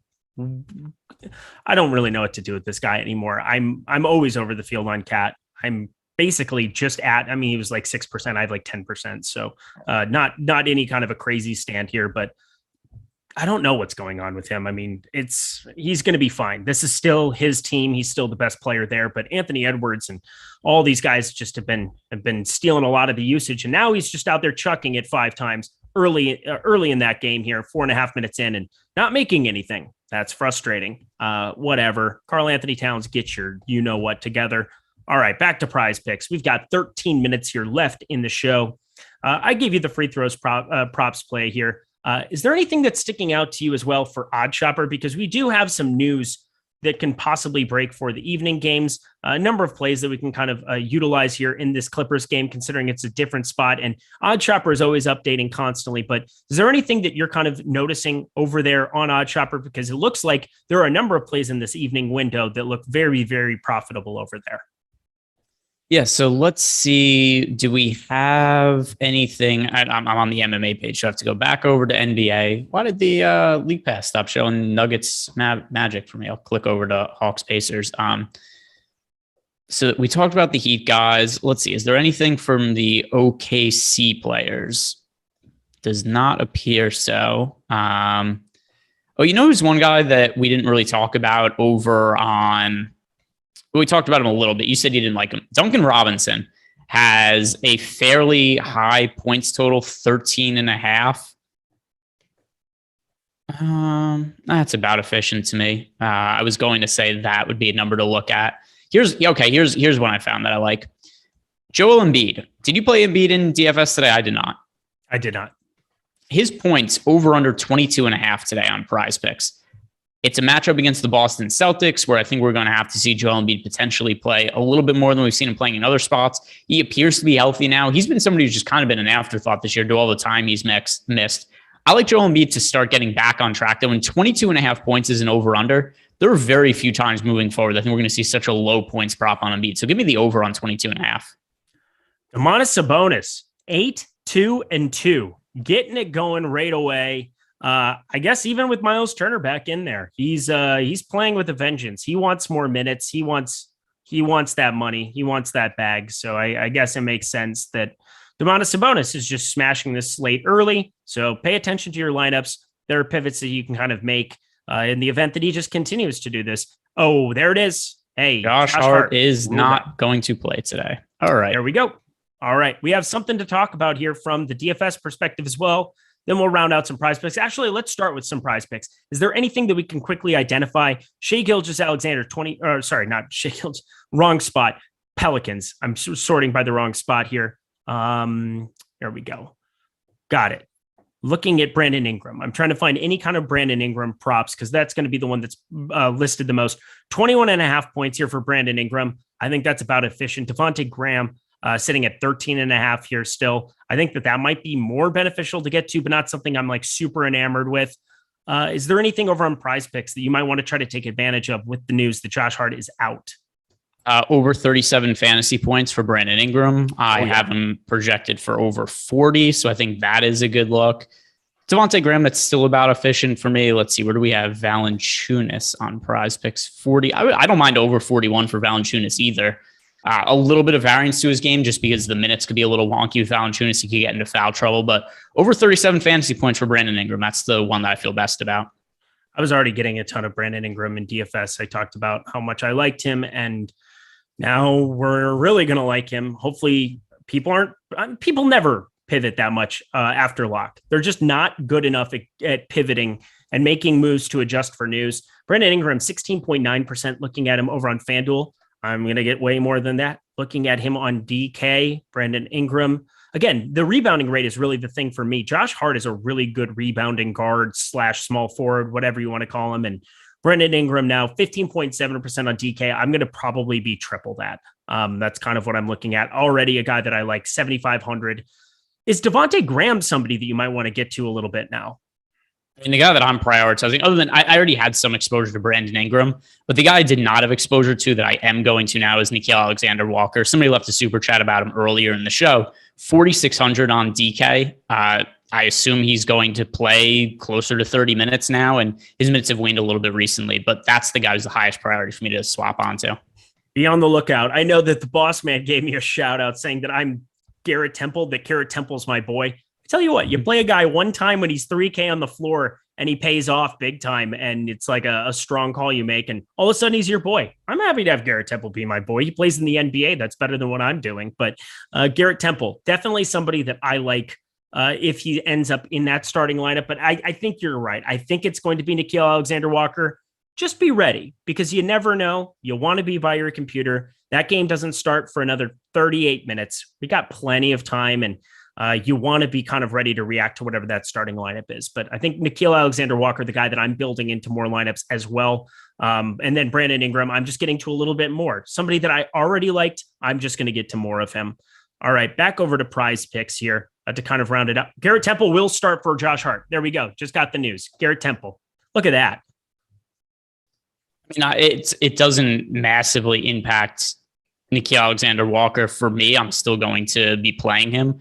But Garrett Temple, I don't know that I'm going to play Garrett Temple, actually. I'm absolutely playing him at 3K. There's no way that I'm not playing Garrett Temple at the Stone Min 3K. What's the opportunity cost, though? Nothing at 3K because you're able to. No. I mean, there, but as an opportunity cost, there is, because what are you sacrificing to get more exposure? That's true. That's, like, what are you playing? Probably the right way of looking at it. Garrett Temple. But I mean, I was going to have 0% and now I'm going to have like 15%. It's not like I'm going to get, completely nuts here. But for me, it's like a guy that could legitimately, going back to his other starts here, 36, 29, 35, 34, 20. No, that 23 wasn't 26. So we're looking at him with these starts other than that Minnesota start where I believe it was just him turning over the ball like crazy. I saw that game. I was yeah, that's where I was. Minnesota, let's see. Yeah, he started 35.2% usage in that game. That's kind of wonky. But yeah, 4 turnovers, only played 14 minutes, didn't play very well here at all. Minnesota blew the doors off of them. So there's that. I like to get to a little bit of Garrett Temple just because he's stone 3K. If he wasn't stone 3K, I wouldn't have any interest. But I think that there's at least something to be said in the same way that there was something to be said about playing TLC at that number. Yeah, the opportunity cost is that Eric Bledsoe, you're probably dead if he goes for 35 or 40. You're probably but I mean, also, if I'm trying to force Garrett Temple in my lineups, it comes from who, right? Like Man, or probably mostly Man. I don't know. I just reran my lineups and he didn't pop up for me. I'm getting to Nickeil Alexander-Walker though. Duarte 7 point, my dude. What happened with Duarte? I don't even really know. Duarte's starting to go. Oh, there we go. 7 actual points. Hey, knocking down shots. Just don't get in foul trouble, you donk. Let's go. Temple starting confirmed. Yes. Thank you so much, Loco. Keeping everybody apprised. Man, Orlando is going to just screw over this Jokic. 15-4 there, more than 6 minutes into the game. By the way, Terrence Ross just bricked a dunk on a fast break. Nobody around him. He just threw it off the back iron. That's so good. That's such a Terrence Ross thing to do, isn't it? Yeah, and then he looked around as if there should have been a foul call or something. Buddy, there was nobody near you. It's like me with my putting. It's just like, oh, it hit that bump, even though now you can like fix every divot and every blemish on every green because they changed the rule to that, like even spike marks and stuff. But yeah, no, it was totally the rim. It was slippery on the top of the rim, and the official blew on him from across the court. Don't pause that, please, people. Don't pause that. I just said it, and I'm catching these now. Let's finish this out here for Prize Picks. We've got 4 minutes. I'm updating my lineups here as we go. So we've got Greg here helping you guys with all the analysis. He had some MMA. He had some NBA. You want to jump over to some NFL for Thursday night to kind of round this puppy out? Because we've got an intriguing game with Dallas. We've got an intriguing game with Dallas and New Orleans. I started a little bit of my research here for that today. I won't be on Live Before Lock for that. We're going to be doing some NBA for that. But we do have that huge piece of news with Alvin Kamara. He's questionable going into tomorrow. I don't really know what to make of it, but looks like they've taken every single prop for New Orleans players off of the board outside of Taysom Hill, 26.5 rushing yards. It looks like is the only one that we can really utilize there. Dak Prescott, 0.5 interceptions, looks like something to maybe utilize. Ezekiel Elliott has some receiving yards there, but I will say Traquan Smith, Deontay Harris, guys that we can maybe play at the wide receiver. But the one guy I'll just throw out here, Marquez Callaway, 28.5 receiving yards. I'm pulling up Odd Chopper here to double check, but I believe that was something that really stood out to me earlier in the day as something too short. Marquez Callaway not been on the field as much. I know that we all tried to make him a thing from the preseason. It just hasn't necessarily been there. I'm looking at it right now. His over 30 and a half, though, looks like the snaps are starting to go back up. And so my impression of that was probably wrong. Marquez Callaway, over 30 and a half, has an expected win percentage of 58%, 28.5, an even more advantageous prop to play over on Prize Picks. So fire that one up. Does anything stick out to you? Again, I just tried to keep talking there to let you take a look. Anything stick out for the Thursday night football game? Hard to say without more injury information. I will say that I'm pretty sure that Alvin Kamara is going to ultimately end up playing. Also, the lines are all down for me. There's nothing here showing up at all if I click on the NFL tab.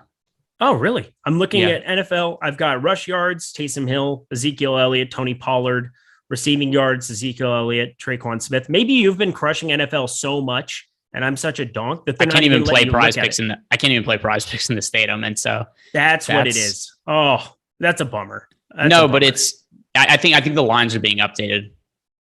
Okay. Well, as I'm talking here, that's crazy. Let me refresh it here. NFL, they're still up for me here. We got Taysom Hill there with his passing I tried yards, refreshing. He's going to be the projected quarterback here. Yeah, it's just a blank screen for me. Okay. Well, there we go. Well, I will say here's something to pay attention to. Assuming Taysom Hill starts, we don't know that for sure. It's assumed based on the practice reps that Taysom Hill is going to start over Simeon.